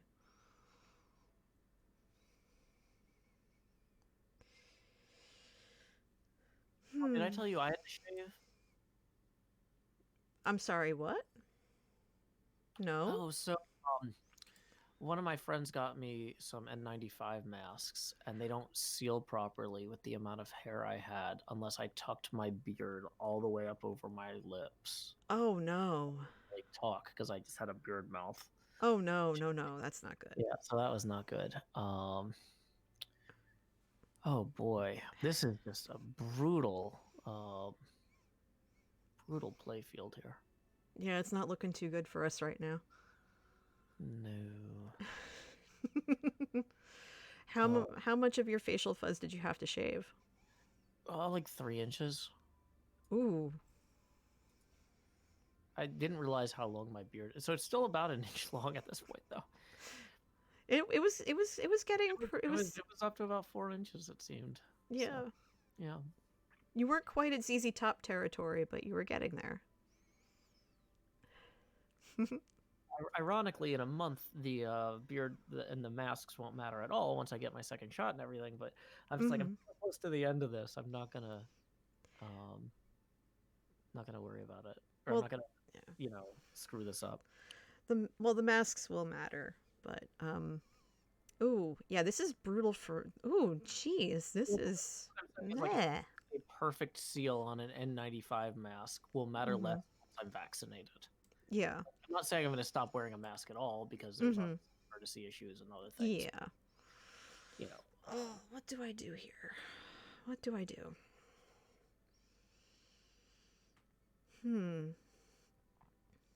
What do I do? Nobody tipped during the No Man's Sky. Well, I mean, we got some tips during the No Man's Sky screen, but nobody got to see the face with the less beard because it was just still very small webcam. I think they're gonna save that fun for this evening if you're gonna stream tonight. I'm gonna try. I mean, I was able to, that's part of why I conserved bandwidth on the cellular thing last night. So yeah, my friend called during last night's stream, so we still had you up on the screen. We just didn't have the sound up too high. We saw you were having a bit of trouble. Oh no, I forgot I go twice, and I don't like what I see. That's gonna negate that. That's okay. Look, you right here, you're useless. You're not much help. Unless, all right, fine. We'll do.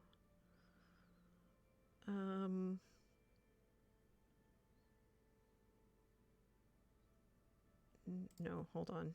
I can figure this out. 1 second here. So this has to be that. So ugh. Yeah, that's what we're gonna do. We're gonna do this. Do that. Plunk you here? Yes. And then yes, okay, that works. Lucerte asks, why I have a mask designed for beards. At least I can put a filter in it. Yeah, well.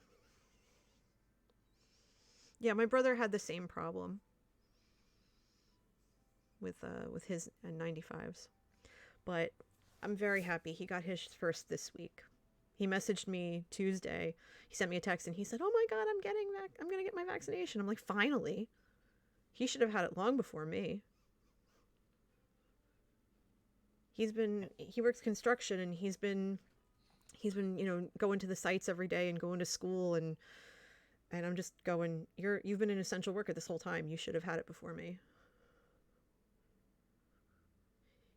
Yeah, so the friend I talked to last night's an essential worker too, and he doesn't have his, but he just said he got his mom in, so he said she was more important.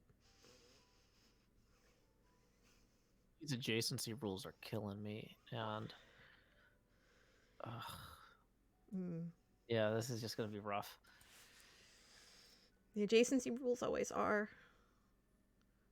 That's why I think I've only won 3 games on very easy mode on solo mode. Oof. What kind of mess do we have here? Oh, this stinks and I don't like it.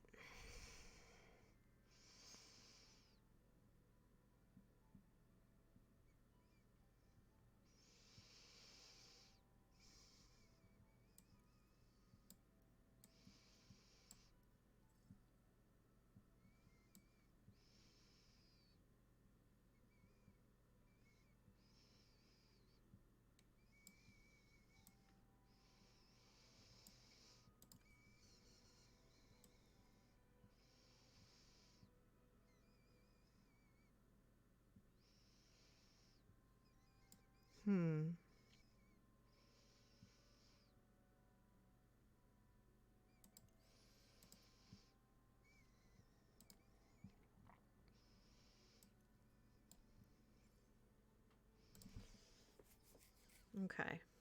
There we go.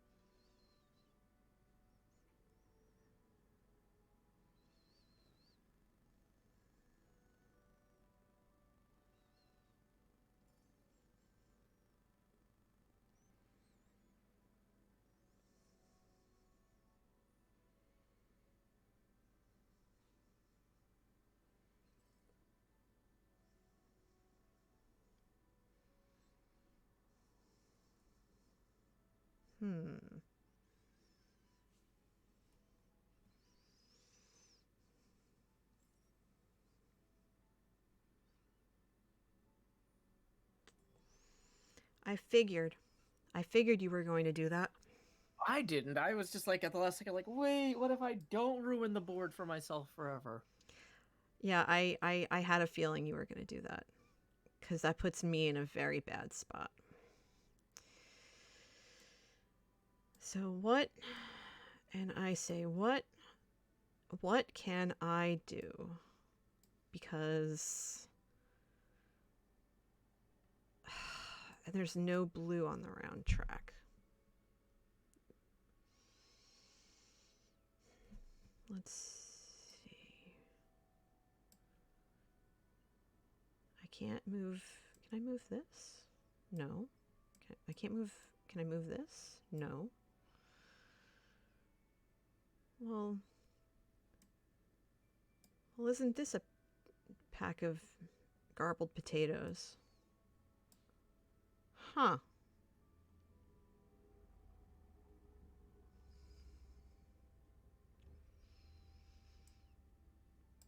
You got me. You got me good. I can't place anything. That's a bummer. Nice one. I figured I should have played the 3 first. Happens.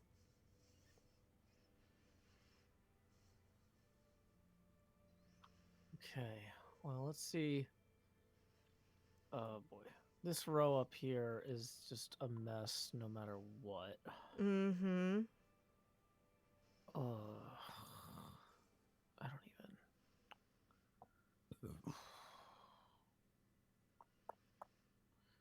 This is just gonna. Yeah, this is a hard board to fill. Yeah, this is an absolute disaster piece, if I do say so myself. But at least I can play this. And then that. And see what happens next round.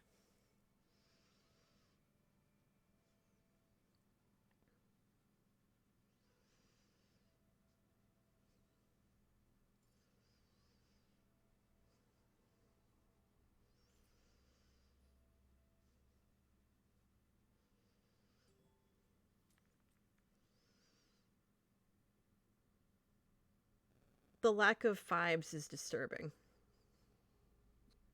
You can always move around. You've got a red 5 here. You can move it to the upper middle right and then move it down to the lower left corner. That's true. That's true.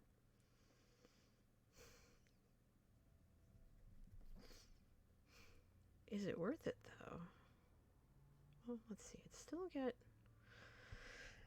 get that.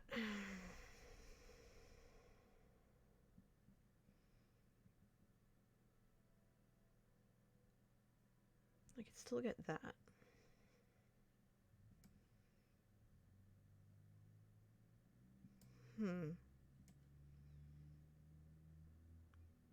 Okay, so that would work.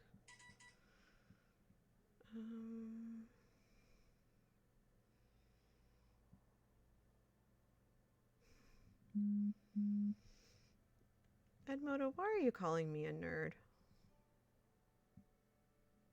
You know better than that.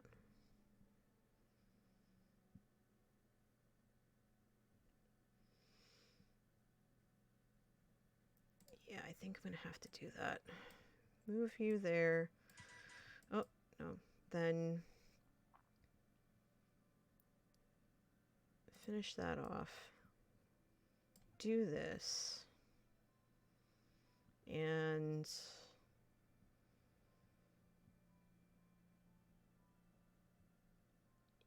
yeah, I think that'll be fine. Okay, so, boy. Ooh, this is a rough one. Mm-hmm. Wait, oh, dang it.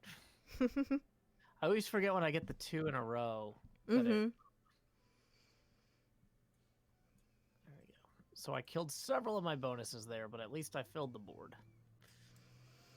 Yeah, I already know I'm losing 3 points for not taking that 5, but that's fine. I think I did pretty okay. We'll see. We'll find out. How do we do? I like that it does the fireworks no matter what, basically. Like, I used to think, like, oh, I did a good job. It's giving me fireworks. It's like, no, it just does them every time. Just let me know the game is over with fireworks.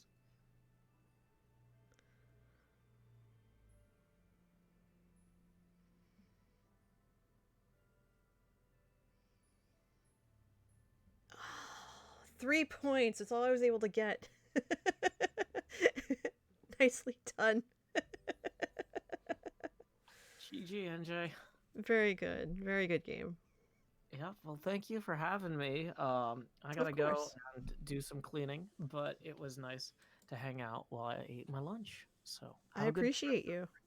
I'll catch you tonight. Later. Okay, that was fun. That was a lot of fun. Thank you, Joe. I really appreciate it. He kicked my butt. That's the best though. That's the best way to do it. Okay, so I thought that I would have to leave around 1, but like I said, it turns out that the thing I had to do at 1 was pushed back a week. So we are going to just keep on going. We're going to keep on going and go from there. I'm going to hop back into solo mode and we're going to try again. But I'm going to go grab my coffee real fast. So what I'm going to do is I'm going to set up a poll for us, and I'll turn the music up in just a minute. I'm going to set up a poll for us, and I'm going to ask you which board should I play. So we have a kaleidoscopic dream, and that's for difficulty of 4. Then fractal drops, that's for 3, so that's the lowest difficulty. Shadow Thief, which is for 5, and then Lux Mundi for 6. So that's the highest difficulty. So I'm going to set this up for a minute because I'm literally just going 5 steps to go put milk in my coffee and come on back. Tell me what you would like me to play. You can use bits and coffee beans to enhance your vote. So go ahead and do that. I'm going to go grab some coffee.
Okay, I'm back, and it looks like Kaleidoscopic Dream overwhelmingly, because we're looking at blue and green here as our potential private objectives, Kaleidoscopic Dream handily winning the victory here, so we're going to choose that right now. And for this game, I'll be looking at shades of blue or green, so remember we have to keep that in mind. And these are the tools that I'll be using throughout this game. So again, in solo mode, you use a die, you burn it to use the tool, and these can only be used once per game. So for green, we have Lens Cutter, which is draft a die, then swap it with a die from the round track. And then Grinding Stone, draft a die, then flip it to its opposite side. You saw that in the game we just had together with Joe. Excuse me. For yellow, we have cork-backed straight edge. We saw that just previously. It wasn't used, though. Draft a die, then place it in a spot that is not adjacent to another die, obeying all other placement restrictions. That's a good early game card or tool. Then for red, Copperfoil Burnisher. Move any one die in your window, ignoring value restrictions on your window pattern. Excuse me, where were you last game? You must obey all other placement and adjacency restrictions. And then for blue, Glazing Hammer. Reroll all dice in the draft pool. This may only be used on your second turn before drafting. So a few new this week, or new to us this week, tools. Some old favorites coming back again. And then light shades, sets of 1 and 2 values anywhere. And then row color variety. We had that last game. Rows with no repeated colors. The rows with no repeated colors, since it doesn't have those additional restrictions, will be a lot easier to manage. But it's still something we're going to have to keep an eye on.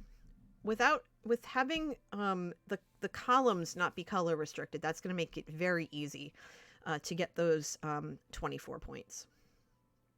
So we'll see. So let's get the calculator. We're going to clear it out. We are at 0. And again, if you're new to this game and you have any questions along the way, please feel free to dunk those right in chat or plunk them in chat. And let me know, because I'm happy to answer them for you.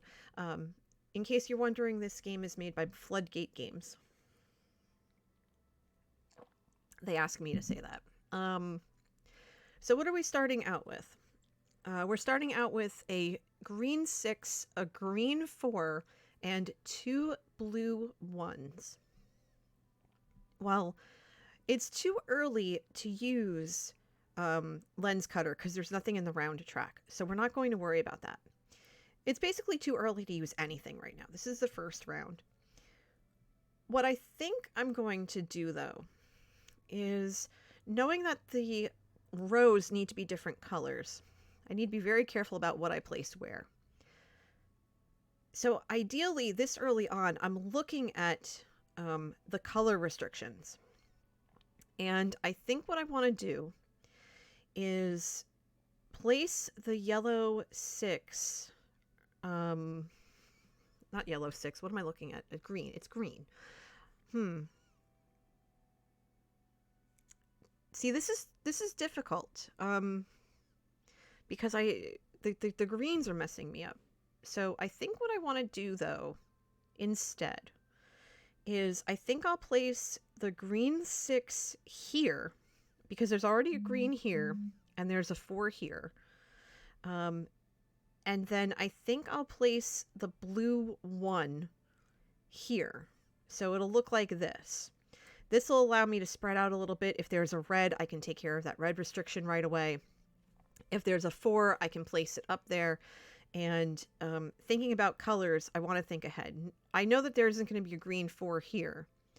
Well, also, I don't have to worry about numerically, but I think this is going to be the best play. So we'll do that. We'll place the 6, and we'll put 5 points on the round track.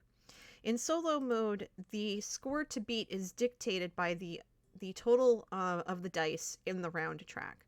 And so I have a calculator here with me, and I'm going to be tallying everything up along the way. So right now, we have 5 points.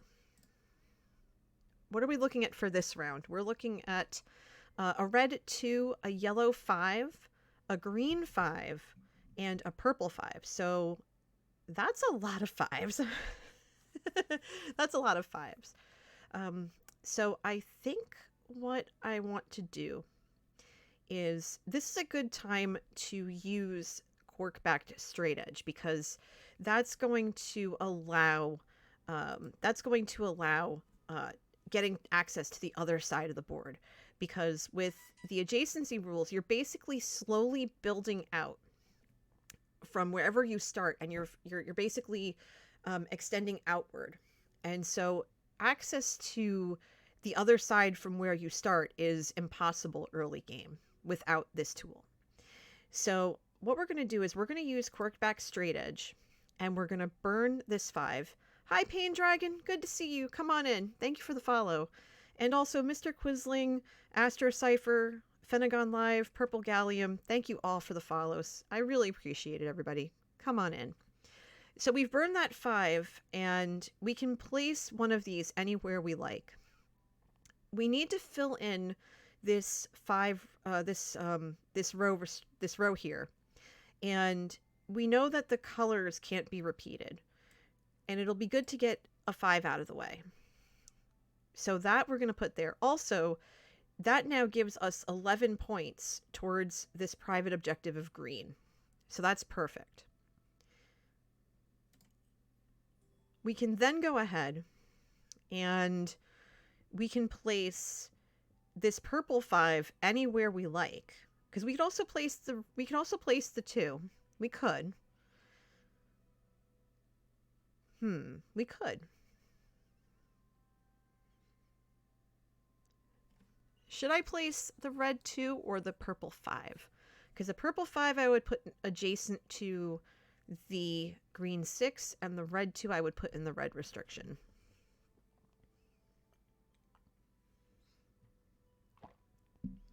Part of me is saying put the 2 in and just eat the 5. Now the max amount on the round track that I would end up with is 120. And that is pretty hard to do. I don't think, unless you had 6s every single time, that's not going to work. You know, I think since it's early game, I'm going to place the 2 here. and get that restriction out of the way. It's also going to give me 2 points for the 1-2 pair. And I'll just eat the 5. I think that's going to be a good play. So now we're at 10. Round 3, and we have 10. We have to beat 10 points, and we're already ahead of that. Hi, Zumba Girl 711. Thank you for the follow. Okay, so what are we looking at this round? We're looking at a yellow 1, a purple 5, a purple 4, and a purple 1. That's a lot of purple. That's a heck of a lot of purple. But we could use it. We could put it to our advantage. I think what we should do, though, we can't really use the 1s. The 1s are not going to work. But what we could do, knowing that we want to keep these rows different colors, we can take this 5, finish that restriction, and we can take the 4 and we can put it here, here, or here. I think putting it here is fine because we don't have anything else around it. It's not going to bother this 4 at all. And it would give us 2 points to add to the round track total. So I think we're in good shape there. And also we would be able to put a purple here or a purple here depending. We already know that these are locked for yellow and blue. So that's not too bad. So let's do that. We'll add 2 points to our total. That gives us 12. So not so bad so much. Not so bad. All right, so what do we have now? We have a red 1, a blue 5, a purple 6, and a purple 3. Again with the purples. There's a lot of purples. That's really kind of strange. So what can we do? Because we want to make sure that we're keeping... we have to make sure that we're keeping the rows different colors. And we know that this is blue and this is yellow. So these 3 have to be purple, red, and green right here. So basically this has to be over here, and red cannot be here. So this has to be purple or what have you. And we don't have a 4 right now, but we're not going to worry about that. We're not going to worry about that yet. So let's see. What are we looking at? I think we should take the 6 because we have no purple tools. So we should probably dump this. We should probably dump whatever purples we can out of the way. And this 6 can go right here, and that's totally fine. I think that would work. As for the 5, because again, we're not quite over here yet, but we're getting there. We're getting there. Because again, this has to be blue. This has to be blue and yellow over here. And that's not too bad. We just don't have anything yet. So, but I think the 6 should go here and the 5 up here because I want to keep these 2 areas open because this is going to be red and purple regardless, these 2 here. So that's totally fine. So we'll dump the 6 and we'll put the 5 up here. We'll get rid of that restriction. And this now yellow can be anything we want it to be other than 5. And that works. That works. But we haven't seen too many yellows yet. And we haven't played... We saw 1 yellow that we used for Corkback Straight Edge, but... We gotta just figure it out. Again, with the purple. So many purples. Why couldn't I have purple as one of my objectives? But instead I have a green 2. I have a purple 5 and 2 blue 3s. So, wowzers. Okay. What can we do with this mess? Well, what we can do is we can place the blue 3 here, meaning this will have to be a yellow of some sort. And that's okay. We have to just get the yellow there somehow. And then we can put the green 2 here, meaning that this would have to be red. And again, that would be fine. I mean, we could also take the purple and move it up here or something like that, but we don't necessarily have to. We could also take this blue here, and we can use it to re-roll what's here and kind of fix it along the way. Oh, thank you for the posture check, Serena. Stretch. Thank you very much. at some point, I'm going to use the lens cutter and take something from up here, probably that yellow one, but I'm not ready for it yet. So what I think I'm going to do is play that blue 3, and then since blue is basically pretty much done here, and purple's almost done as well, I think I want to... I think I should save this, though. I should save this. Part of me thinks that I should play this blue 3 here, or this purple 5 up here, because numerically it doesn't matter. This would finish purple completely for me.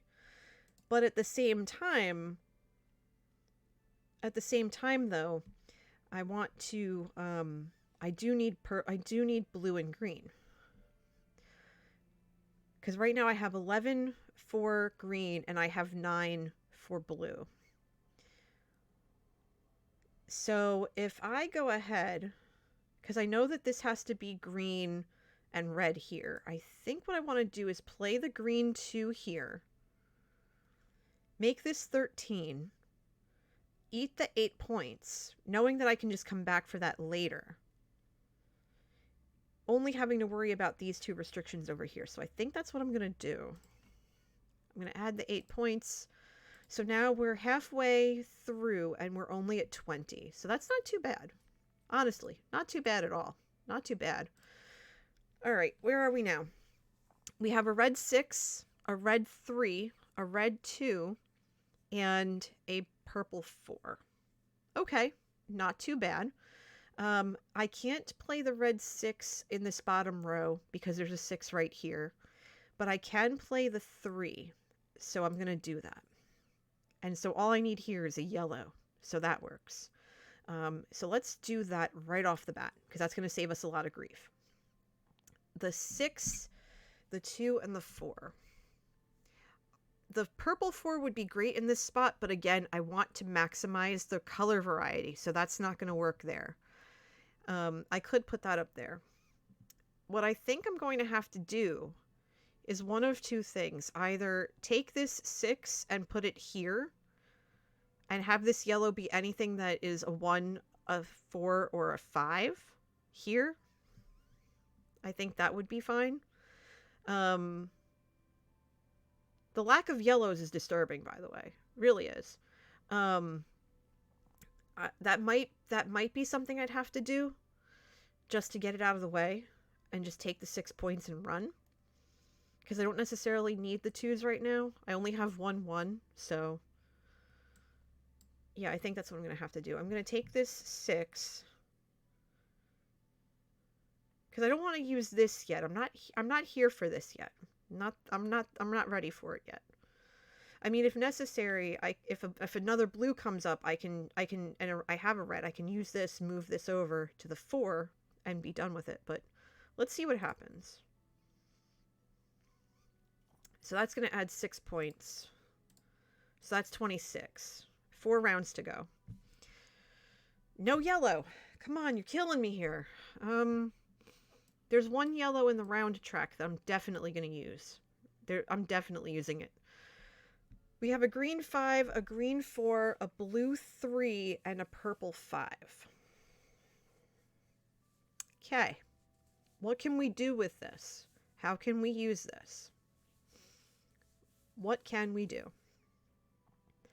We need 1 more green to complete this row up here. And we do need greens. So to get the maximum amount of points, I'm inclined to put a green 5 here. And that would be okay. But the fact that I need so many yellows is really bothering me. I'll be honest. It really is. So,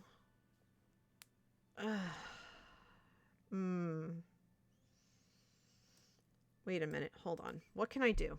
Hold on. Let's think about this.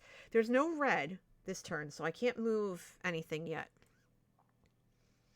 This has to be yellow, this has to be yellow, this has to be yellow. And there has to be yellow in here. So the 4 has to be yellow or this has to be yellow. So I don't want to fill this in because I don't want to pigeonhole myself to a yellow 4.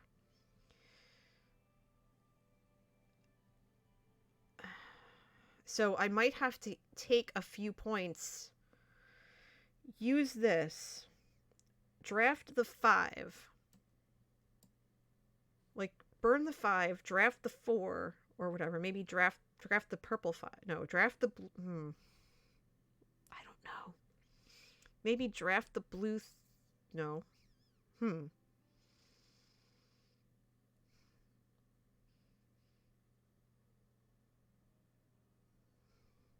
See, this is tough.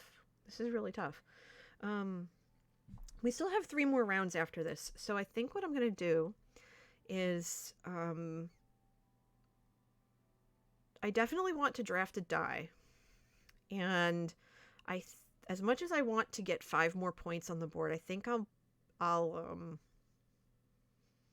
because I do need a green up there. But I do need yellows. I need yellows very badly. So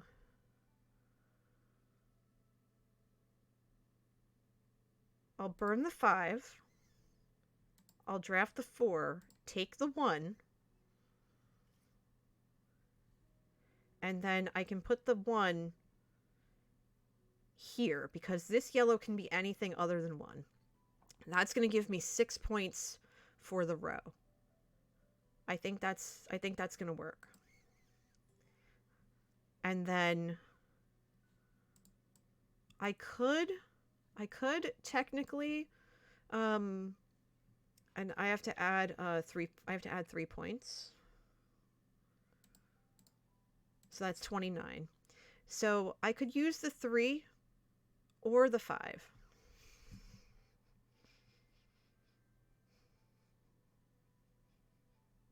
If I were to re-roll this 5 and get a 1, I would be so upset. Not gonna lie, because I wouldn't be able to use it. So I think what I'm gonna do instead is I'm gonna take I think I'm gonna take the purple 5, put it here just to get rid of it, because I don't want to take the risk of re-rolling and finding myself in a sticky situation. Have the 3 get on the board, and have that be fine. So I think I'm at 30 now. Let me do a double check on the count here. So that's 5 plus 9 plus 2 plus 6 plus 7 plus 7. So I am at 39. Okay, that's not too bad. 39's not bad. So what am I up against here? I have 2 yellow 5s, a blue 6, and a blue 3. Okay, not terrible. Not terrible. This isn't too bad. So here's what's going to happen. First things first, I'm going to take the yellow 5, put it in the bottom right corner, because that's going to give me 6 points for that row being different colors. So that works. Now, what else can I do? Well, what I'm going to do is I am going to use Glazing Hammer. I'm going to dump the 6, re-roll this blue and yellow die, and I'm going to end up with a yellow 4 and a blue 6, which is kind of perfect if you ask me. And what I'm going to have to do, and I'm going to have to hope that I get a yellow in the next 2 rounds, is I'm going to play the 6 here and then the 4 here. That's going to give me an additional 6 points on this row. So right now I'm looking at 18 points just for the color differentials.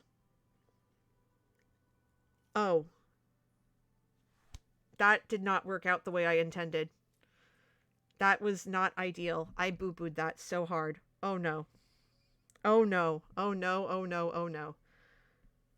Oh no. That's bad. No.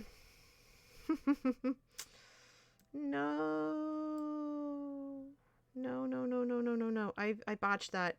I didn't realize I was on my second turn. That was my bad. I should have put the 4. Oh, that's not good. Not good, but not terrible. Okay, what can we do? What can we do? What can we do to fix this? What can we do to fix this? I got it. Okay. This says move any one die in your window, ignoring value restrictions. So what we're going to do is we are going to use copper foil burnisher. We're going to burn the 5. We're going to move the 6 over. Hey, it says ignore color restrictions. Wait, no. Oh, it says ignore value restrictions. Let me in. So it'll let it do that? Really? Okay. So that worked. That weirdly worked. But I'm not going to be able to fill that in because I have to have that be a red. Oh, wait. No, I can't because I don't have a green. Oh, that's so messed up. Oh, no. Oh, no. Oh, no. Oh, no. Oh, no. Okay. Okay, so what are we doing? All right. So there's that. So we can't have anything used. So what we're going to do is we're going to take this 6, we're going to use it, and then I'm going to hope that we get a green with a yellow so we can grinding stone it and fill these 2 restrictions in. So fingers crossed. We're going to add 2 points. We're at 41 if my math is correct. And we have a green. We have a green. Okay, that's fine, but the green is not going to help us at all, except help us burn the tool. So we will do this. We will select the die, and then so 6 becomes 1, 5 becomes 2, 4 becomes 3. So this is going to be a 2. This is going to be a 3. This is going to be a 5. None of it is going to be helpful in the slightest. However, that's okay. So it doesn't say to, I can't use it then because it won't, I have to be able to use the die in question. So that's even worse because this has to be a 1. I have nothing else, to help. So I'm going to take 5, 9, 11, 15. So I'm just going to add 15 points. That's going to put me at 56. That's going to put me at 56. And I don't think I have enough to cover it, but we're going to find out. That hurt. I'll be perfectly honest. That kind of hurt. That hurt a lot. I'm hurting the feels right there. Oh, this hurts. 57. We're not going to get there, but it was a good try. It was a very good try. I mean, hitting 3 of the 4 color rows was not that bad. Just those first, that top 2. And this is why it's always good to get the color and get the restrictions done first so that you don't have this at the end of the game. And it's just like, oh man. But that's okay. You know, this is why we play every week. It's all good practice. Yep, exactly, Serena. I mean, it's all in good fun. It's all good fun. It's all practice, you know? Let's see. I'm at 2 hours and a half. I promised my husband I would go 3. Oh, Toxic, thank you for the sub, dude. Tier 1 sub. Thank you. Used your Prime. Thank you. You can only use it on 1 person per month, and you used it on me. Thank you. That's so sweet. All right, so we're gonna run one more game because these games take about 20 minutes to a half hour. Because Manatee and I have a bunch of stuff that we want to get done for today, and I promised him that since my meeting was postponed, that I would go help him. We are getting some stuff done around the house and prepping for summer, like spring, summer. And spring cleaning is always a good idea. It helps keep the allergies and stuff at bay. So which boards are we offered for us this last game? So what do we have in front of us? So we have, first and foremost, Luz Celestial with the lowest difficulty of 3, Fulgor del Cielo with the in-between higher difficulty level of 5, Lux Mundi, we've seen this a couple of times, with the highest difficulty of 6, and Aurora Sagradas with the lower middle difficulty of 4. My private objective is either going to be green or purple, so let's see what happens with that. You have the choice of which board I choose to play, or which board I will select to play. So go ahead and make your votes heard now. You can use your bits, you can use the coffee bean channel points here, because that's what they're there for. So please feel free to get your votes in now. You have less than a minute, about maybe 40 seconds to go. And Aurora Sagradas and Fulgor del Cielo are tied neck and neck. Lux Mundi coming out from the gate a little late, but evening it out. Oh, hold on. I'm seeing that hardest difficulty.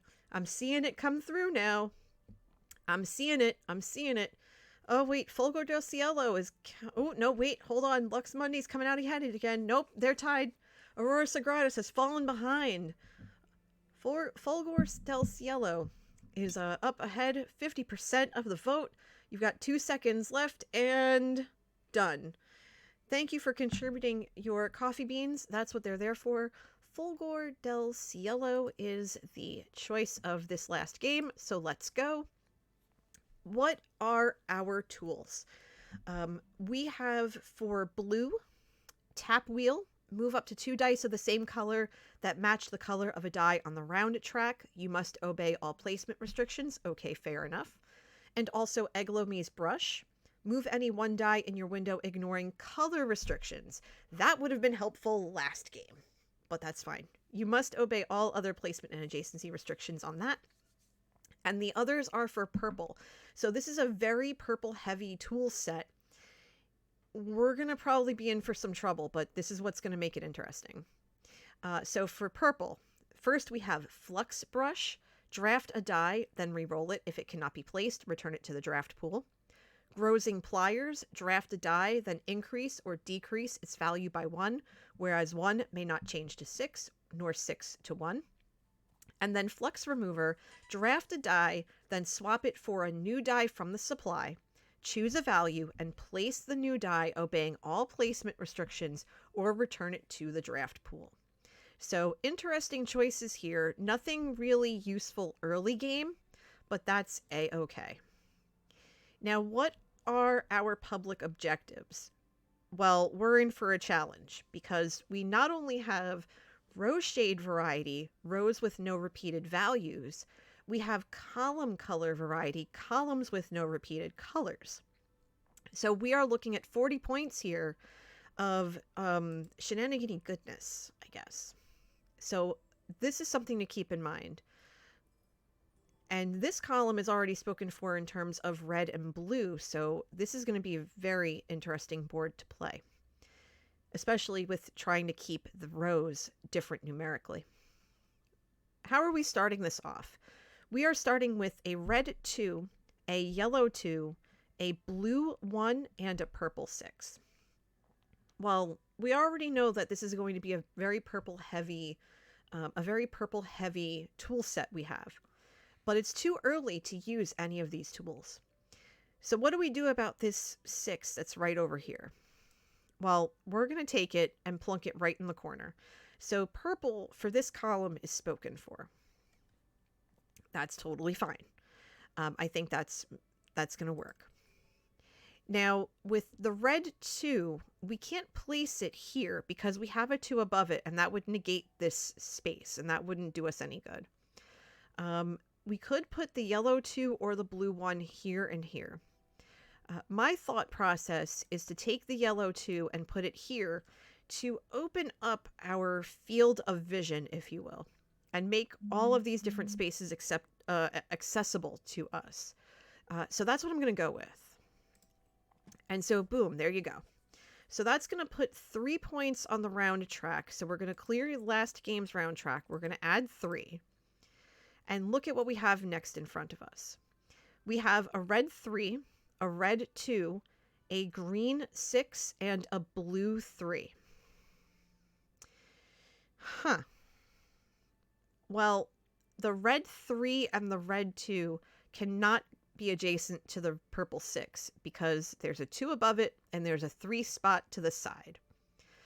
Nor would we be able to put the red 3 in the 3 space because of the red space next to it. That would negate that spot. So we're going to hold off on these 2 red spaces, red things at the moment. We do have this green 6 and we do have this blue 3. So those are kind of useful. But what I think I want to do is play the green 6 here because it's nestled in between all of these different things. It opens all of this up. And then I think for the next move, I might want to put a 3 over here because it's not going to interfere down here. It's not going to interfere with anything over here.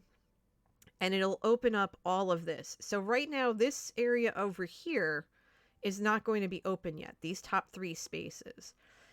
Or these 2 top spaces. This one too. So basically this top row is not accessible yet. But I do think that's the way I want to go. Do this and then play this 3. So now this has to be a 5, and this could be a 1 or a 4. And that would be okay. Thank you for the follow, Winter Magic 22. So I think that's what we're going to do. We're going to add 5 points to the track, and that's okay. We're keeping these values very low. So let's add 5. That's going to put us at 8. So we're 2 rounds in, and we're under 10 points that we have to beat on the round track, and we have the 6 points already each from the purple and the green. What do we have this round? We have a red 1, we have a yellow 4, we have a green 4, and we have a blue 6.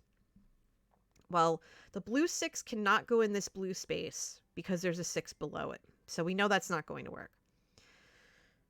We don't have any purples, so we can't do much with that. But we do have a green 4 that we could put to good use.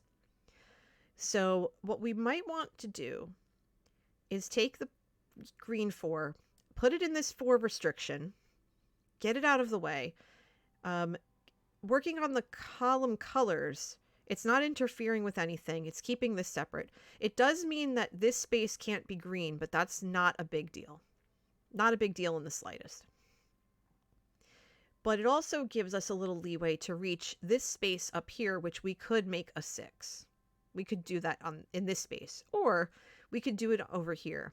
It might be prudent to do it over here because we know that this 5 is not going to be blue. And that would be totally fine. We're not quite ready for tap wheel yet because right now we don't have enough color variety to really make it work.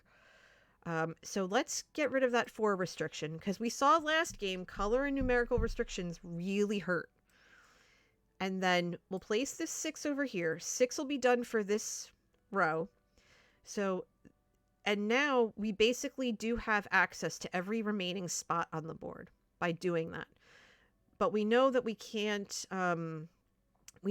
put a 6 here, but we can put 6s over here. So we have one more 6 to work with. So we have to keep that in mind because these all have to be different numerically. And we're going to add another 5 points. So that's going to make it 13. So 3 rounds in, 13 points, and we have 10 points on green as it is. So we're doing really well, I must say. What do we have for this round? A green 4, a green 1, a blue 5, and a purple 4. Okay. So how can we make this work?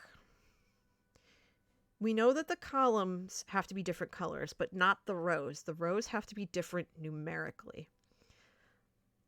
So this blue 5 is not going to work in this 5 spot because there's a 6 above it. And we don't want to put it in this spot above this purple 6 because then this 5 would have that there, and then we would lose the numerical value here. We would lose 5 points. So what we might want to consider doing is taking this 5 and putting it here, because again, rows are not, bonus points for rows is just numerically, not by color. And we don't have a blue in this column yet, so that works. So, oh, hi, Blackack. How are you? How's everything going?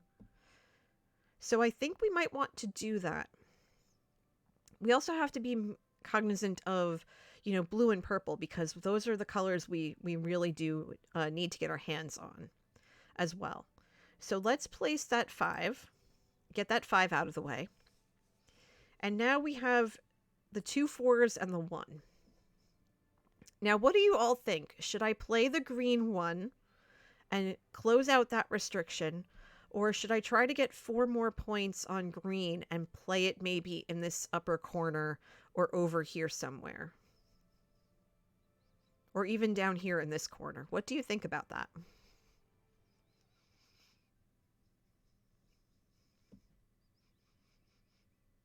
Because there's a number of different things that could be done.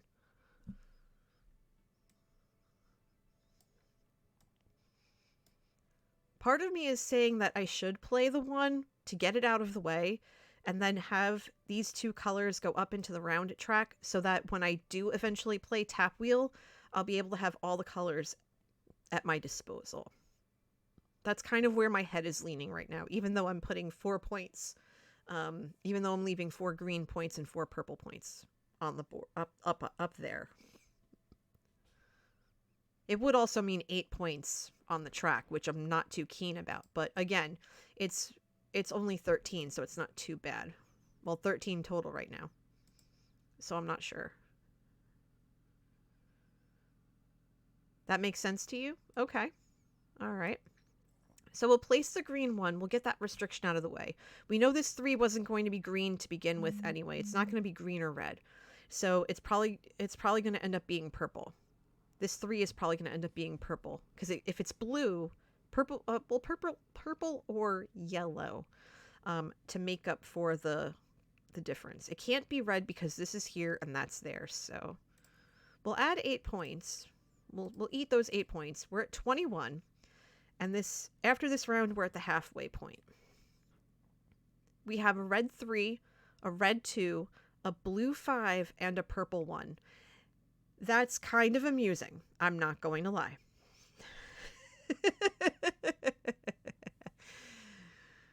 Oh, goodness. Okay. So what can we do? Let's look at the purple tools. We have draft a die, then re-roll it. We have draft a die, then increase or decrease its value by 1. Or we have draft a die, then swap a new die from the supply. I think what we should do is use, perhaps, yeah, I think we should use Grozing Pliers in this case. Well, we can do one of two things. We can use Grozing Pliers, and we can make the 3 a 4 and put it here instead, because we already know this is a 3 no matter what. Or we can use Flux Brush, grab the 2 and re-roll it. Or the 5, actually. I would grab the 5 and re-roll it. Or we could use Flux Remover, junk the 5, or one of these reds, and pick something else. So there's tons of options here, but I think what I might want to do is use Flux Brush, because regardless, if it turns out to be something else, I can put it up here. If it's a 5, I can put it here. If it's a 6, I can put it up here. If it's a 4, definitely here. If it's a 1, here. So I think there's options with that. So I'm going to go ahead and I'm going to play Flux Brush, dump the 1, and re-roll the 3. It became a 5. Perfect. So that's going to go here. So that should finish that off. And that's my first turn. My second turn, excuse me, I will probably play that other 5 right up here and finish off this blue restriction. And I think that would be satisfactory. Either that or I could play the red 2 here, but I want to get rid of these higher points. So we'll take the 5. We'll play it here, knowing this here has to be a 2 or a 4 as well. I was glad to see the 5 because a 5 here definitely makes this not a 5. So it being over here was perfect. It was like the perfect thing. So that's not too bad. So I think we're good there. We'll add 2. So we're doing really well. We kind of course corrected a little bit. We're at the halfway point. We're at 23. So what do we have now? We have a red 6, a green 5, a green 4, and a blue 5. The blue 5 is not going to help us at all. It's not going to do us any favors. Because it would only go really here. Actually, it's columns, not it's columns, not rows. But even still, well, I could put the 5 here. That would make sense if I really wanted to. It's just everything needs to be different numerically. So ideally, I've been looking at this kind of the wrong way. I can go ahead and I can place this 5 here so that this would be a 1 or a 4. And that's fine. It would probably be a 4 because a 1 here would be a little difficult, but that's not too bad. But this could definitely be a 5. We're not restricted by rows. We're restricted color-wise by column. So that's not too bad. This up here could definitely be green. So that helps. And we do have 2 blue tools that we could use if we wanted to. Like, for example, I could take this 6 and move it over here. Because I could. Let's see. So why don't we do that? Why don't we make this a 5? And then what we could do is we could take this red 6. Actually, no, we can't take the red 6 and put it here because of the difference numerically. We can take the red 6 instead and put it up here. And then all this would have to be is a yellow or a purple, and that would be fine. So a yellow or a purple 3, that's what we're going to be looking for. And then this could be a 2 or a 4 in any color that's not green or blue because of the column. So that's not too bad. That's not too bad. So let's do that. And we'll add 9 points to the track. So that's 32. Okay, not too bad. All right, so what do we have now? We have a red 4, a red 1, a purple 4, and a purple 1. Okay. So if I take the purple 4 and put it here, that would mean this has to be a yellow 3, and I would prefer not to do that. I would really prefer not to do that. Let's see. Looking around.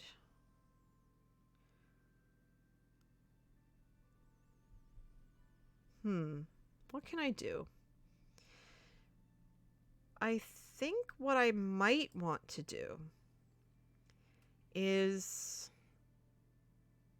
I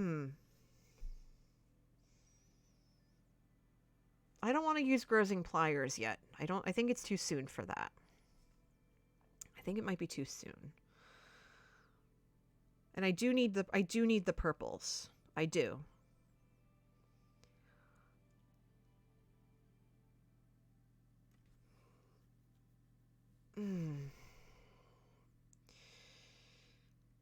This is tough, not gonna lie.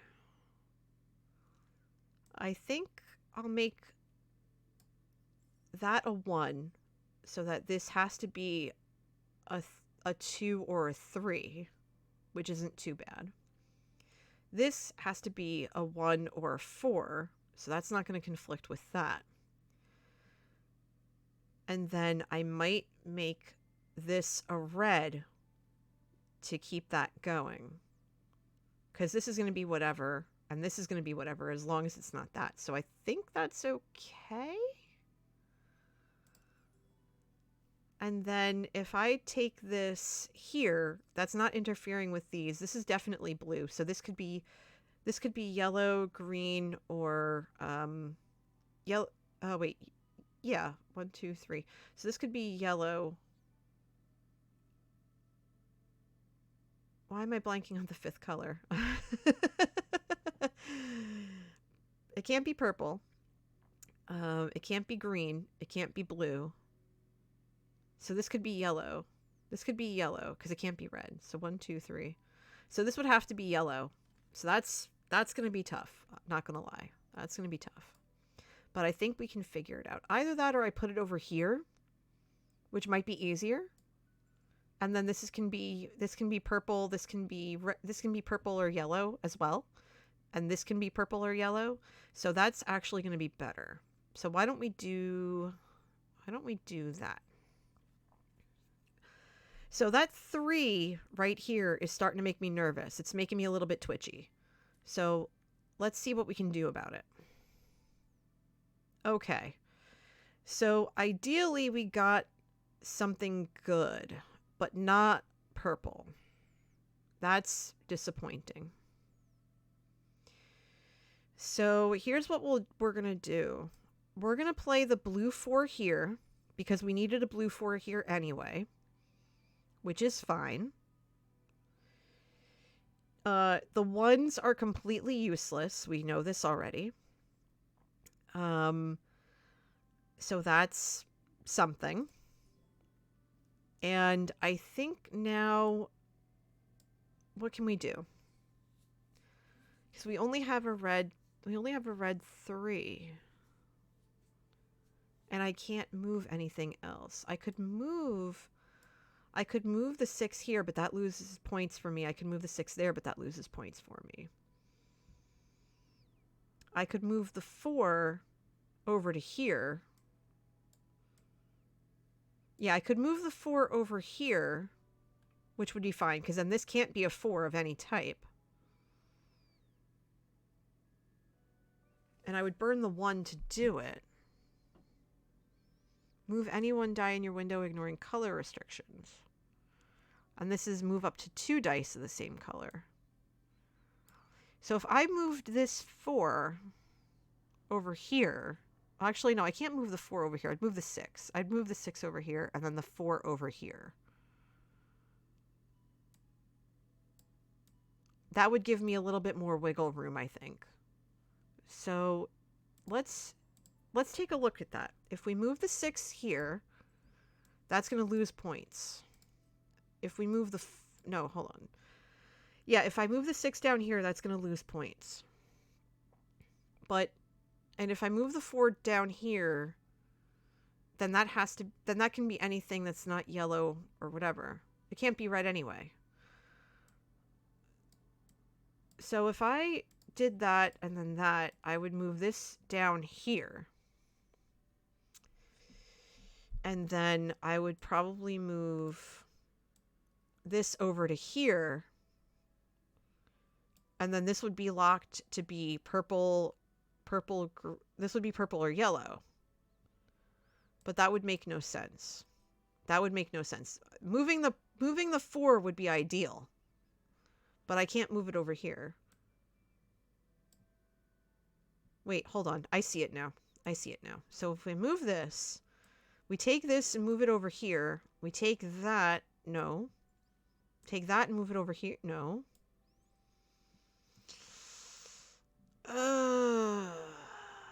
No, it's not going to work. Okay, so this is why we experiment. This is why we try. Because I'm trying to see if I can use... this. Okay, so here's what we're going to do instead. We're going to take the 4 that we're not going to be able to put here. Oh, this hurts. Yeah, this hurts a lot.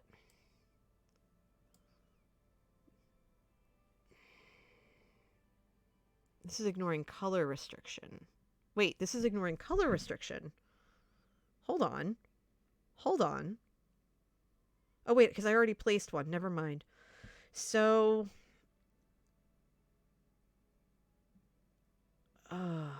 you know what? Hold on. I think what I can do, as much as I don't... I want that yellow. I do. I could put the 4 in the bottom right. This is going to... Well, this could be a yellow or a purple. So, yeah. I could do that and then just eat the 2. Why not? It's fine. So that puts me at 34 if my math is right. Please give us something good.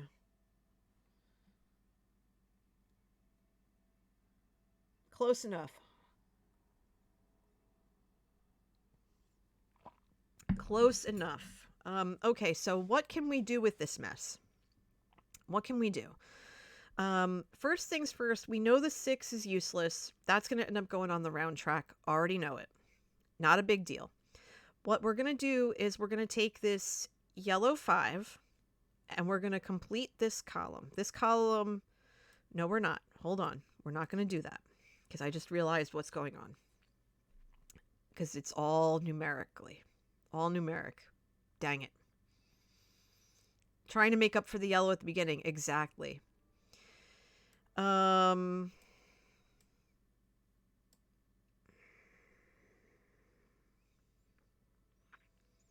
All right, let's have a think here. I'm not nervous. I'm not panicking. We're having a think. So that has to be a 2. This has to be a 4, but we don't have a 4. This has to be a 5.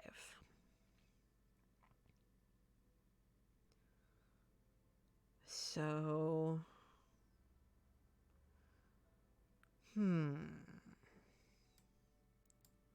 this has to be a 1. This has to be a 5. Okay.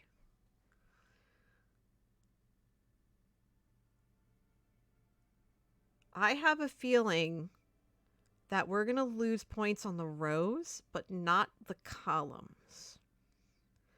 And that's okay because we're not going to lose overall. What I'm going to do, because I kind of have to, is, let's see, if I put this up here, that's going to make this difficult.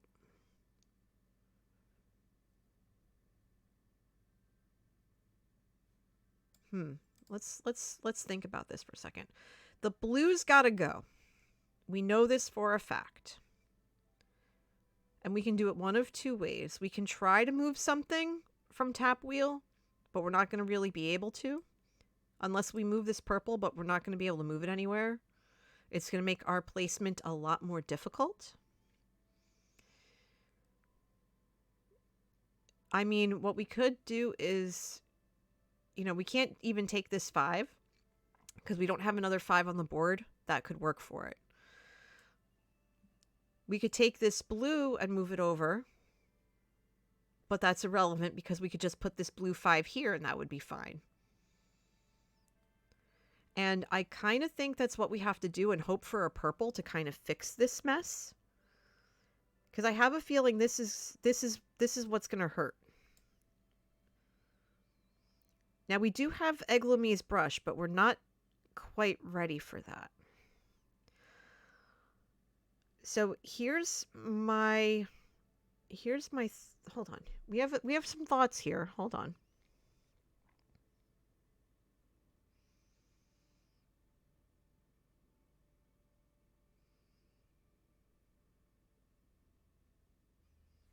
Okay. There's a way to make this work. I'm just trying to map it out in my head. So if we use tap wheel and we move the 5 out of the way and move the 3 down here, we can move something else down there, but I'm not sure exactly how to make it work, honestly. So I kind of think what needs to happen is that this 5 goes here to fill this column. So we're definitely getting 10, we're definitely getting 15 points from the columns. And we have we have at least 5 points for one of the rows, and we'll have another 10 if we get, we'll have another 5 on top of that if we get this. But what I might want to do is play that. If we had the value restriction one, that would be great. But we don't. Yeah, because that has to be blue. And there's not much we can do in terms of moving anything. Because we could move that yellow down there, but that's not going to help anyway. We want to limit how much happens here. So what we're going to do is we're going to play this one up here, right? That's going to give us 5 points. That's not going to give us 5 points. But this row is already borked as it is. The columns aren't. Granted, it's going to put 11 points on the board, but there's not much we can do about that right now. So let's fix that. Let's add the 11 and kind of deal with it. That's putting us at 45. Last round. And no purple. Are you serious? My soul, it is wounded. It is wounded right now. Because the 3 is green and I can't place it. Poop. Ugh. Terrible. But that's okay. Because guess what? We can play this 2 instead. We're still going to get the 5 points for the row. We're still going to get the 5 points for the column. 4 out of 5 columns, that's 20 points. And 2 rows is another 10. So honestly, not that bad. Looking at how much green we were able to place and how much purple, well, the purple's not. It's going to go for green. So 6, 11, 15, 16. So 16 points for the green. So maybe we got this squared away. Maybe. And now since I can't do anything, I have to skip my turn. That's going to add 11, 14. So if my math is right, we're looking at 59 points. So we probably didn't win this one, but we came really close if we did. If we didn't. Oh, 64. Then I added something wrong. Because I swear I can add.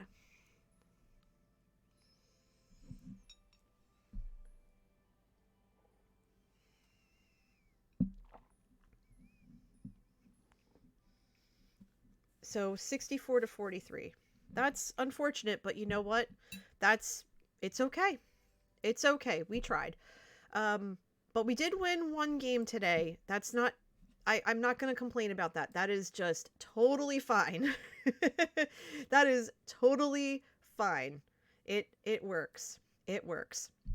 So, that's totally fine. So, yeah, it happens. It's good. It's totally fine.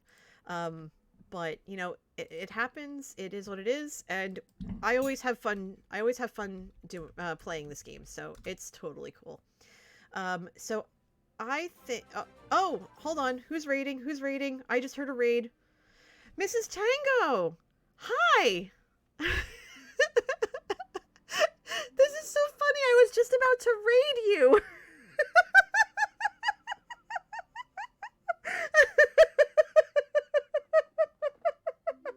I was literally about to raid you. Hi, welcome. Excuse me while I chuckle for a few minutes. Oh my gosh, that's so funny.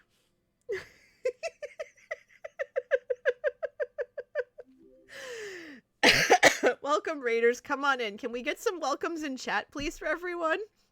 Oh, hold on. You know what? I should do this for you, Mrs. Tango. Hold on. There we go. We want more coffee. Yes. Hi, everyone. Hi, everyone. Hello. Welcome on in. Welcome on in. For those of you who don't know, my name is NJ Coffee Junkie. Everyone calls me NJ Coffee or Coffee Junkie for short, mostly NJ. If my name sounds familiar to you, I am a regular in multiple hermit chats. But on Sunday morning, and I do play Minecraft. I stream Minecraft every Tuesday night. I stream Among Us every Friday night before Mrs. Tango and the guys get into their shenanigans. And I stream Sagrada on Sunday mornings. And I've been going now for about a little over 3 hours. But now that you're all here, I was going to end for the day. But you know what? You're all here, and I'm going to show you this wonderful game that I love playing. Joe actually came in after his stream a little while ago, and we were able to play around before he had to go do some stuff for the afternoon. But thank you, everyone, for all the follows. Like, I feel the love right now, and I appreciate you all so much. If you could do me a favor and just go ahead and refresh, like click on the link right there, that would be great. No, you are totally fine, Mrs. Tango. Thank you. Thank you so much. I appreciate you. And for those of you who are my regulars who are not following Mrs. Tango already, go do it because she's awesome. Please, please, please, please go give her a follow. Show some love because that's what we do here. Much love to you too. You can't see it, but I'm making a little heart. I'll catch you next time. But yeah, everybody come on in, make yourselves at home. This is the cafe and everything's nice and cozy. There's always hot coffee or tea or your beverage of choice. And I'm actually having some right now, because it's only 2:00 here in Jersey. But oh, absolutely. My friend showed me how to do that on my stream. So yeah, I have closed captioning. If you are of age, you have whatever you like. But if you're underage, then, you know, obey those laws. So this game is called Sagrada. It's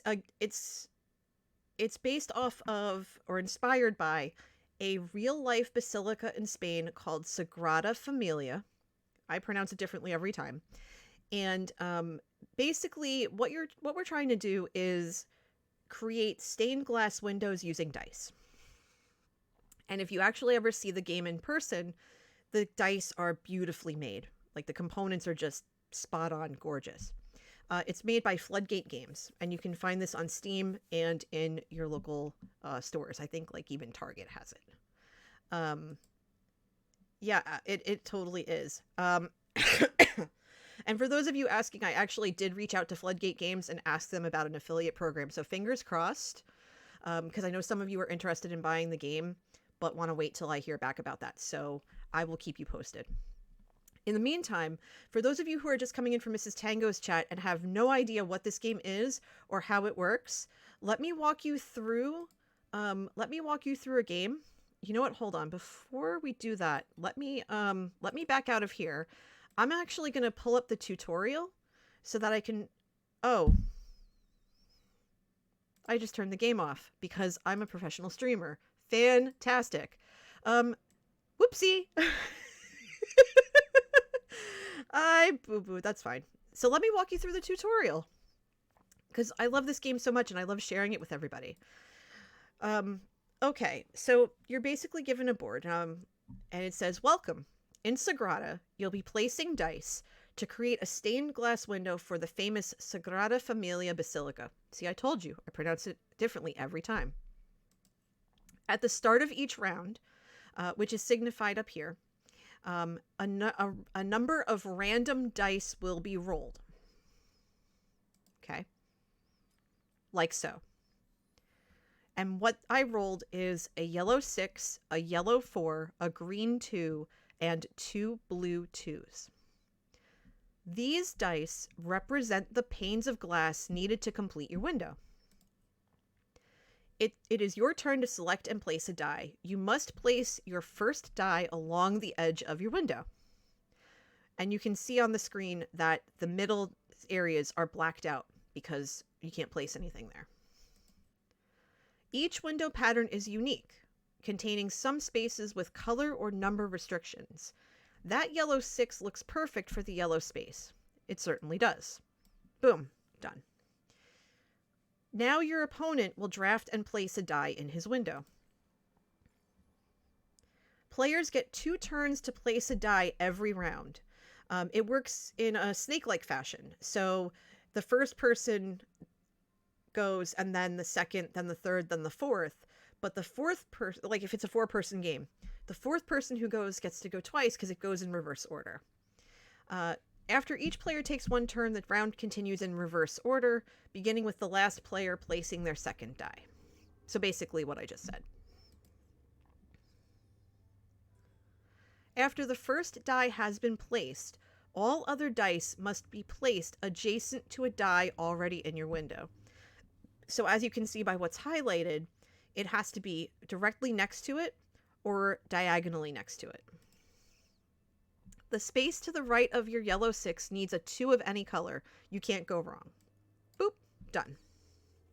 At the end of the round, there will always be at least one die that hasn't been placed. It is moved to the round track. Then the turn order changes and a new pool of dice are rolled.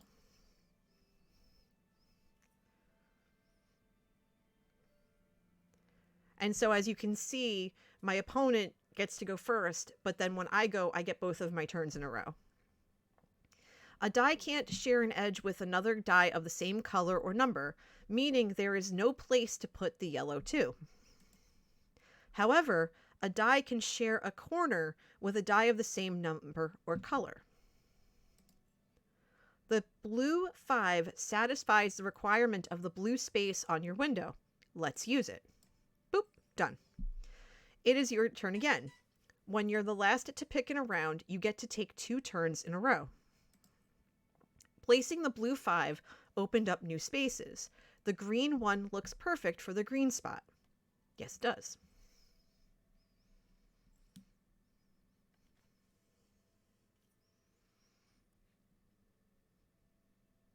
Okay. Now it's my turn again. You need a red die at the top of your window. Place that red 5 in that space. Sure. Uh-oh, playing the 5 was legal, but not wise. You won't be able to play a 5 next to it later. As you can see here, it's an adjacency and numerical restriction. So we can undo that. Hit the undo button to undo that move. Choose another move. Try to place a die in a spot that won't restrict you later. So for example, this red 4 here is perfect. When you're happy with your move, select the enter button, the green button, to end your turn.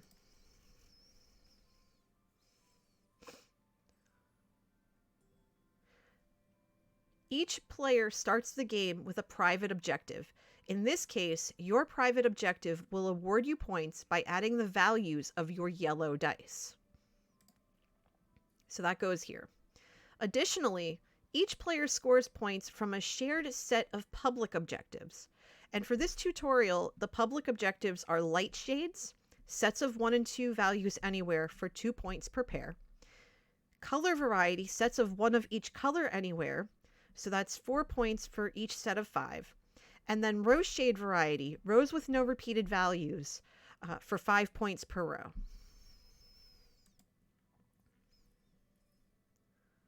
To view an objective again, hover your cursor over the icon. Thank you, sir. I'm going to have a sip of coffee. You've got this. Keep drafting and placing dice. The game ends and scores are tallied after 10 rounds. Okay, so the tutorial has released me to play independently. So this is a game that like I said, I play it every Sunday, and I allow for and encourage backseat gaming for this, because there are sometimes things that you all see that I don't. So I do encourage that wholeheartedly and very heavily. Now, looking at the board the way that it is, knowing that I have this row restriction here. Yes, I know I'm going to draft a die. 1 second. I'm explaining things. So I know that I have to figure out rows with no repeated values. Kay says, sounds pretty intricate. Any idea if it is based on how Gaudi, or is it Gaudi, designed the actual windows? I want to say probably. To be honest, I'm not exactly sure. Hopefully I can ask that. I can ask a little bit more about that when they return my email. I emailed them on Friday afternoon, so let's see. I think what I want to do, knowing that I have to keep these rows separate, and I want to keep the rows have to be different numerically. I think what I might want to do is,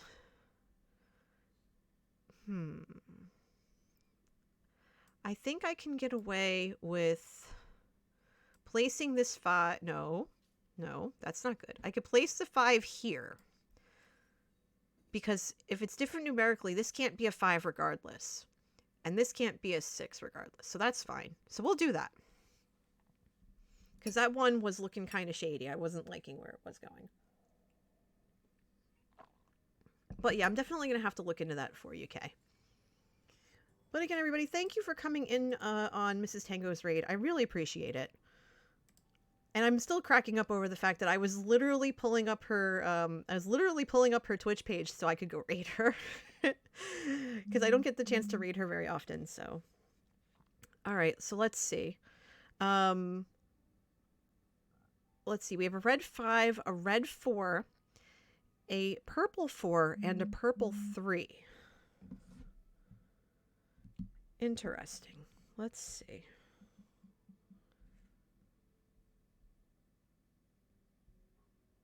Oh no. Dang it. My brother was supposed to get his first vaccination shot on Wednesday, and apparently he couldn't go get it because he had car trouble. Dang it. I'll have to figure out how to get him there. All right, let's see. What do we have here? So if we're trying to keep the rows different numerically. Tiffany says, can you put the red 4 catty corner from the other and then put the purple 3 next to the purple 4? I could do that, Tiffany. Looking at this public objective, though, with row shade variety, rows with no repeated values, for this row in particular, we have a 3 at the very end of this row. So if we were going to do that, I would definitely take the red 4 and put it here, but I wouldn't put the purple 3 here. ... Dash, hi, thank you for the follow. Come on in, make yourself at home. I could do that, but I think you're on the right track. But I think it should go here. I think the purple 3 should go here. So I'm on the right track with you. I'm picking up what you're putting down. But that purple 3 is probably going to be better over here. I think it's going to go here. It would help if I hit the enter button. That would be great. How are you, ... How's everything? What are you ashamed about? Don't be. Oh my gosh, no. I'm thrilled that you're here. Come on in. No, you're fine. You are totally fine and valid and everything. Like, I'm still cracking up. I'm well. I'm on my second cup of coffee. My second cup of coffee is decaf, unfortunately, because I had a full cup. I had full decaf this morning because I woke up super early. I fell asleep, and Genesis knows this all too well. I was in Evil's Queue early on. I got to play a game of Quiplash, and I was like, I think I can stay awake. I think I can stay awake for a good chunk of the stream. I'm like, I'm only 25th in line. You know, that's not too bad. And then I woke up. I apparently had fallen asleep. I woke up at like 3:30 in the morning. I was still on the couch. And I saw that he messaged me at like 2:30, and I felt so bad because at least once, if not twice a month, every time I try to play, I fall asleep somehow because it's just really late at night for me. All right, so what do we have this next round? Yes, I know. We're in round 5. A red 1, a green 4, a blue 3, a blue 2, and a purple 5. Well, I think we can definitely take this purple 5 and put it here in this purple spot and get this purple spot. Yeah, coffee's definitely needed. Mac Alba says, I missed the tutorial as my grocery delivery arrived. That's okay. I'll stay tuned though while I put it all away and try to catch up. Well, like I said, please, if there's something you're not sure about or you have questions, like throw them in chat and I'll answer them to the best of my ability. I really will. But that purple 5 is just perfect for that spot. Because we'll see another 5 here at some point.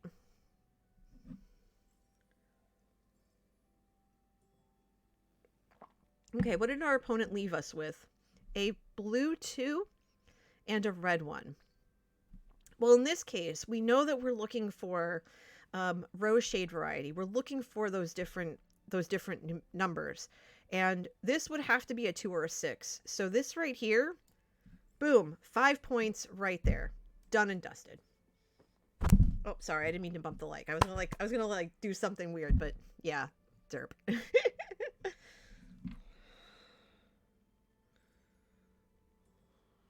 All right. So now that we're about halfway through the game, this is the part where they bring in tools. And it says, what do you do when you don't like the dice?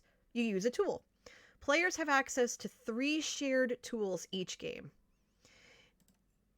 So these 3 tools that we have to use, or can use, one is grinding stone. Draft a die, then flip it to its opposite side. So 6 becomes 1, 5 becomes 2, 4 becomes 3, and vice versa. There's Eglomi's brush, which I used last game, which is move any 1 die in your window, ignoring color restrictions on your window pattern. You must obey all other placement and adjacency restrictions. And then this one's a personal favorite, Grozing Pliers. Draft a die, then increase or decrease its value by 1, whereas 1 may not be changed to 6, nor 6 to 1. So grinding stone is perfect. Serene says, gotta go, NJ, but thank you so much for the stream. Hope everyone has a wonderful rest of their day. Same to you, Serena. Thank you so much for being here for so long. I appreciate it. So the tutorial says you really need a 6 to fill in your window. Select Grozing Pliers and then select the yellow 5 to make it a yellow 6. So let's do that. And we'll make that a 6. And we'll plunk it in there and done. Excellent. When using a tool, you spend favor tokens. So that's these pips up here. More on favor tokens in the next tutorial. The first time a tool is used by any player, it costs 1 favor token. After that, it costs 2 favor tokens for all players.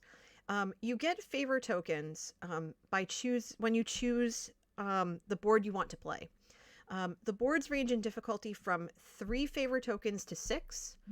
So obviously the 6 favor token board is the hardest board to play. Okay, so since I used that, it's written here, it added a favor token. So now any player who wants to use it has to pay 2. Okay, so I go again. And we're still looking for keeping things different on the rows. We have a number of different things we could do. We have this blue 5 that we could use right here. That will solve that problem and call it done. But how are all of you? Mrs. Tango ran before I could ask her about her stream, but how was it? What was she? Was she just chilling and chatting? Was she playing a game? What was going on? And how is your day going? Ah, she was just chatting. Okay. So it says here, lots of talk about food. Oh, always, always. I had some leftover Irish soda bread for breakfast this morning. It was wonderful. Food talk and more food talk. I joined her Discord not too long ago. I realized I wasn't in there for a while. And I saw all the food pictures and all the pet pictures, and I'm just like, okay, this is a nice place to be. And books. Oh, awesome.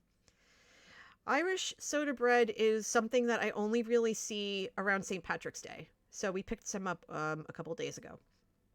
Let's see. So the tutorial says you can tap and hold anywhere on your window pattern to use the magnifying glass. It will allow you to examine the window pattern underneath your dice.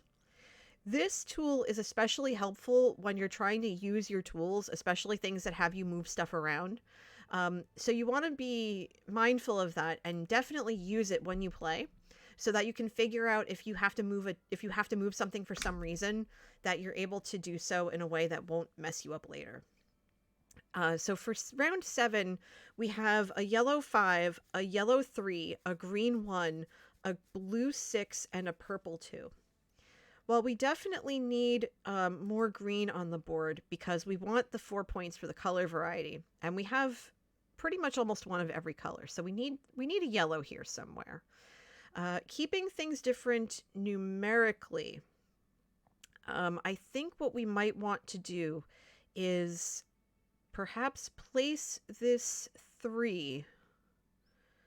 We might want to place this 3 right maybe here, because this is surrounded by blue and this is surrounded by yellow, so that's going to make it a little bit easier to manage. This space here and this space here are going to be this space here is definitely going to be a little more difficult, but the remaining spaces aren't going to be so bad. Yeah, I don't know how Irish soda bread is made or anything like that. I just know it has raisins in it and it's delicious. It's really good with butter. All right, so let's see. They gave us a green 1 and a purple 2 as a leftover. Let's see. We need one for this row, and we need 1 for these rows. So this area here is going to be one of the hardest to fill in, as is this one. So for now, I think putting this here is going to be just fine. And then this can be a 3 or a 4 without issue. It's as if a scone was bread, I guess. It says, your window is coming together nicely. Remember to refer to the scoring objectives and use tools if you need them. Okay, so that's fair enough. So we're in round 8, so there's 3 rounds to go. We have a green 3, a blue 3, a purple 5, and a purple 4. Well, we did need a 4 for this lower area here. So we're going to put that in there. And we're going to consider this row done. It's different numerically, 1, 2, 4, 5, 6. So we'll definitely get 5 points for that. And we also know, based on previous placement, that we're going to get 4 points from these 1, 2 pairs. So we're doing pretty well here. We're doing pretty well.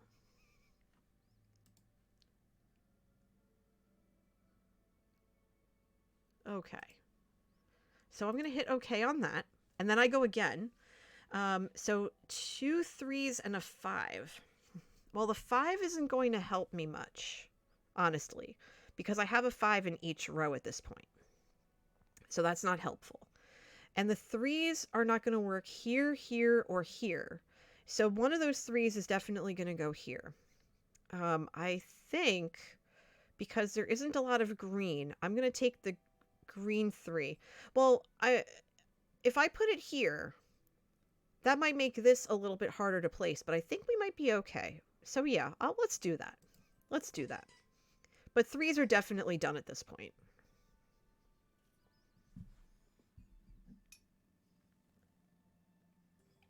And I'm now out of coffee. That's okay. All right, so what do we have in front of us? We have a red 2, a yellow 4, a green 2, a blue 1, and a purple 1. Okay, so there's some options here. Let's see. What can we do?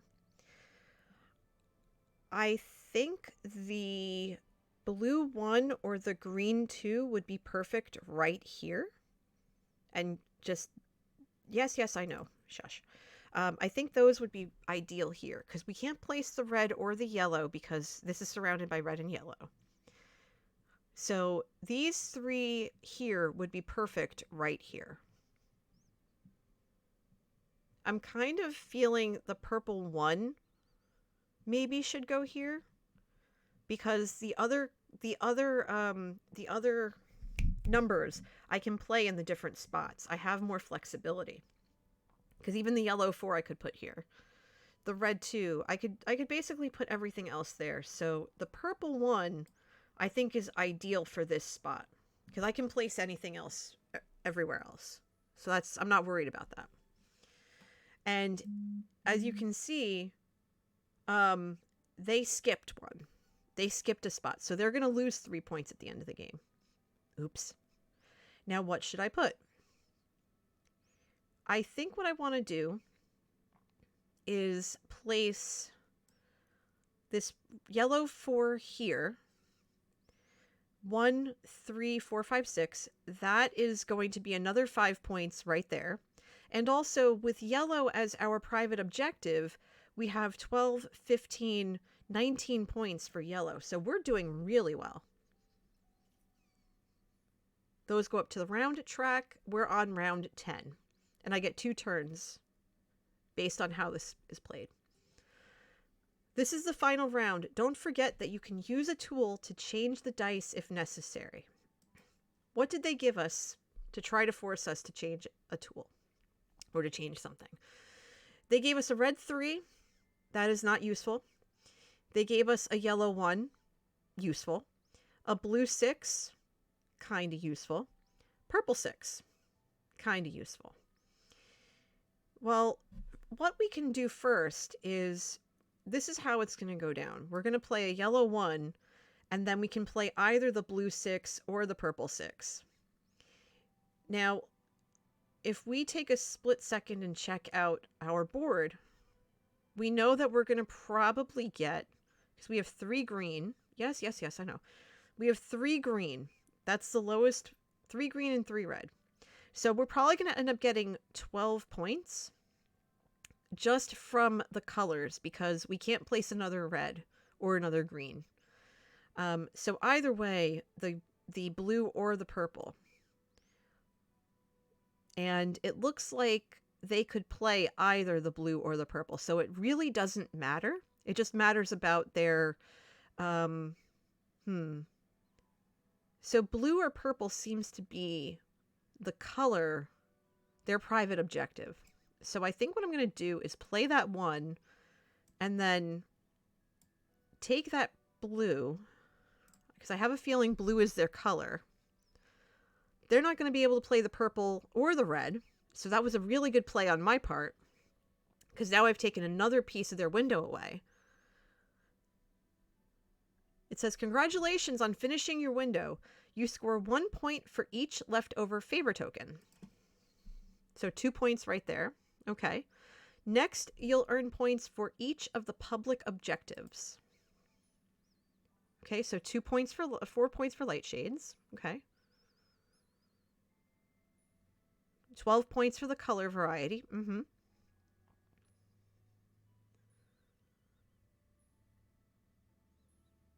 Okay. 20 points for the row shade. Then you earn points for your private objective. You earn the sum of the values on your yellow dice this game.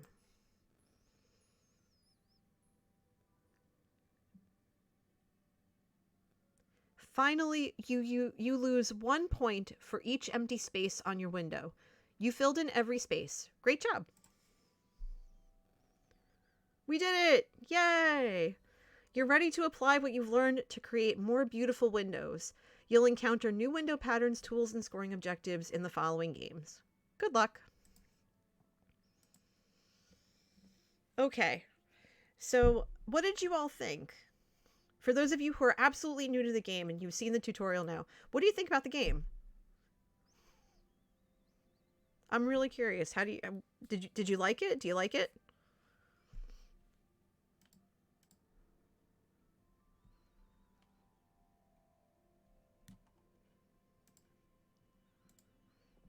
Looks like a game I would love to play. It is. It's so much fun. I'm actually looking forward to playing it again in person, because I have a copy of the game in the house, and it looks like sometimes Joe Hills will join me for a game. He played a little earlier before you all came in, and it was nice, and he whooped my tail pretty hard. Kay says, very interesting. It would take a while to learn, I think. I like rules-based games. Yeah, it does take a little while to master everything, but once you do, it's just like, I could play this for hours on end. At least I would. Unfortunately, I do have to run. I promised my husband I'd help him with some stuff, and I obviously didn't want to leave you Raiders hanging. I again thank you so much, and thank Mrs. Tango and both Mrs. Tango and Joe for the raids earlier today. I really do, really do appreciate it. Let me see if there is someone that I can. Let me see if there's someone that I can send you to. Maybe. Who is streaming right now that I would want to send you to? Oh, I know who I'm going to send you to. I am going to send you to the lovely Cara Sophia, who is participating in some Minecrafty goodness. Playing Minecraft with Zach the Dragon. So I'm going to send you on this raid. I want to just say thank you so very much. You're all wonderful. And I hope to see you again. Like I said, I stream Sagrada every Sunday morning. I stream Minecraft every Tuesday night. I stream Among Us with my community every Friday night. But before you go, here are my socials information. Oh, it just posted there. You can find me on Twitter and YouTube at NJ Coffee Junkie. You can find me on Patreon at patreon.com/NJ Coffee Junkie. And if you feel like you want to, I would love to have you in my Discord. It's open to everyone. Don't have to be a subscriber, but you do have to be 13 years of age or older. But with that, please tell Karis that my raid is freshly brewed, and I will see you all again on Tuesday night for Minecraft from the Shamblecraft server. With that, take care, everybody. Stay safe, wear your masks, wash your hands, and be excellent to yourselves and to each other. Have a wonderful Sunday. I will see you soon. Bye!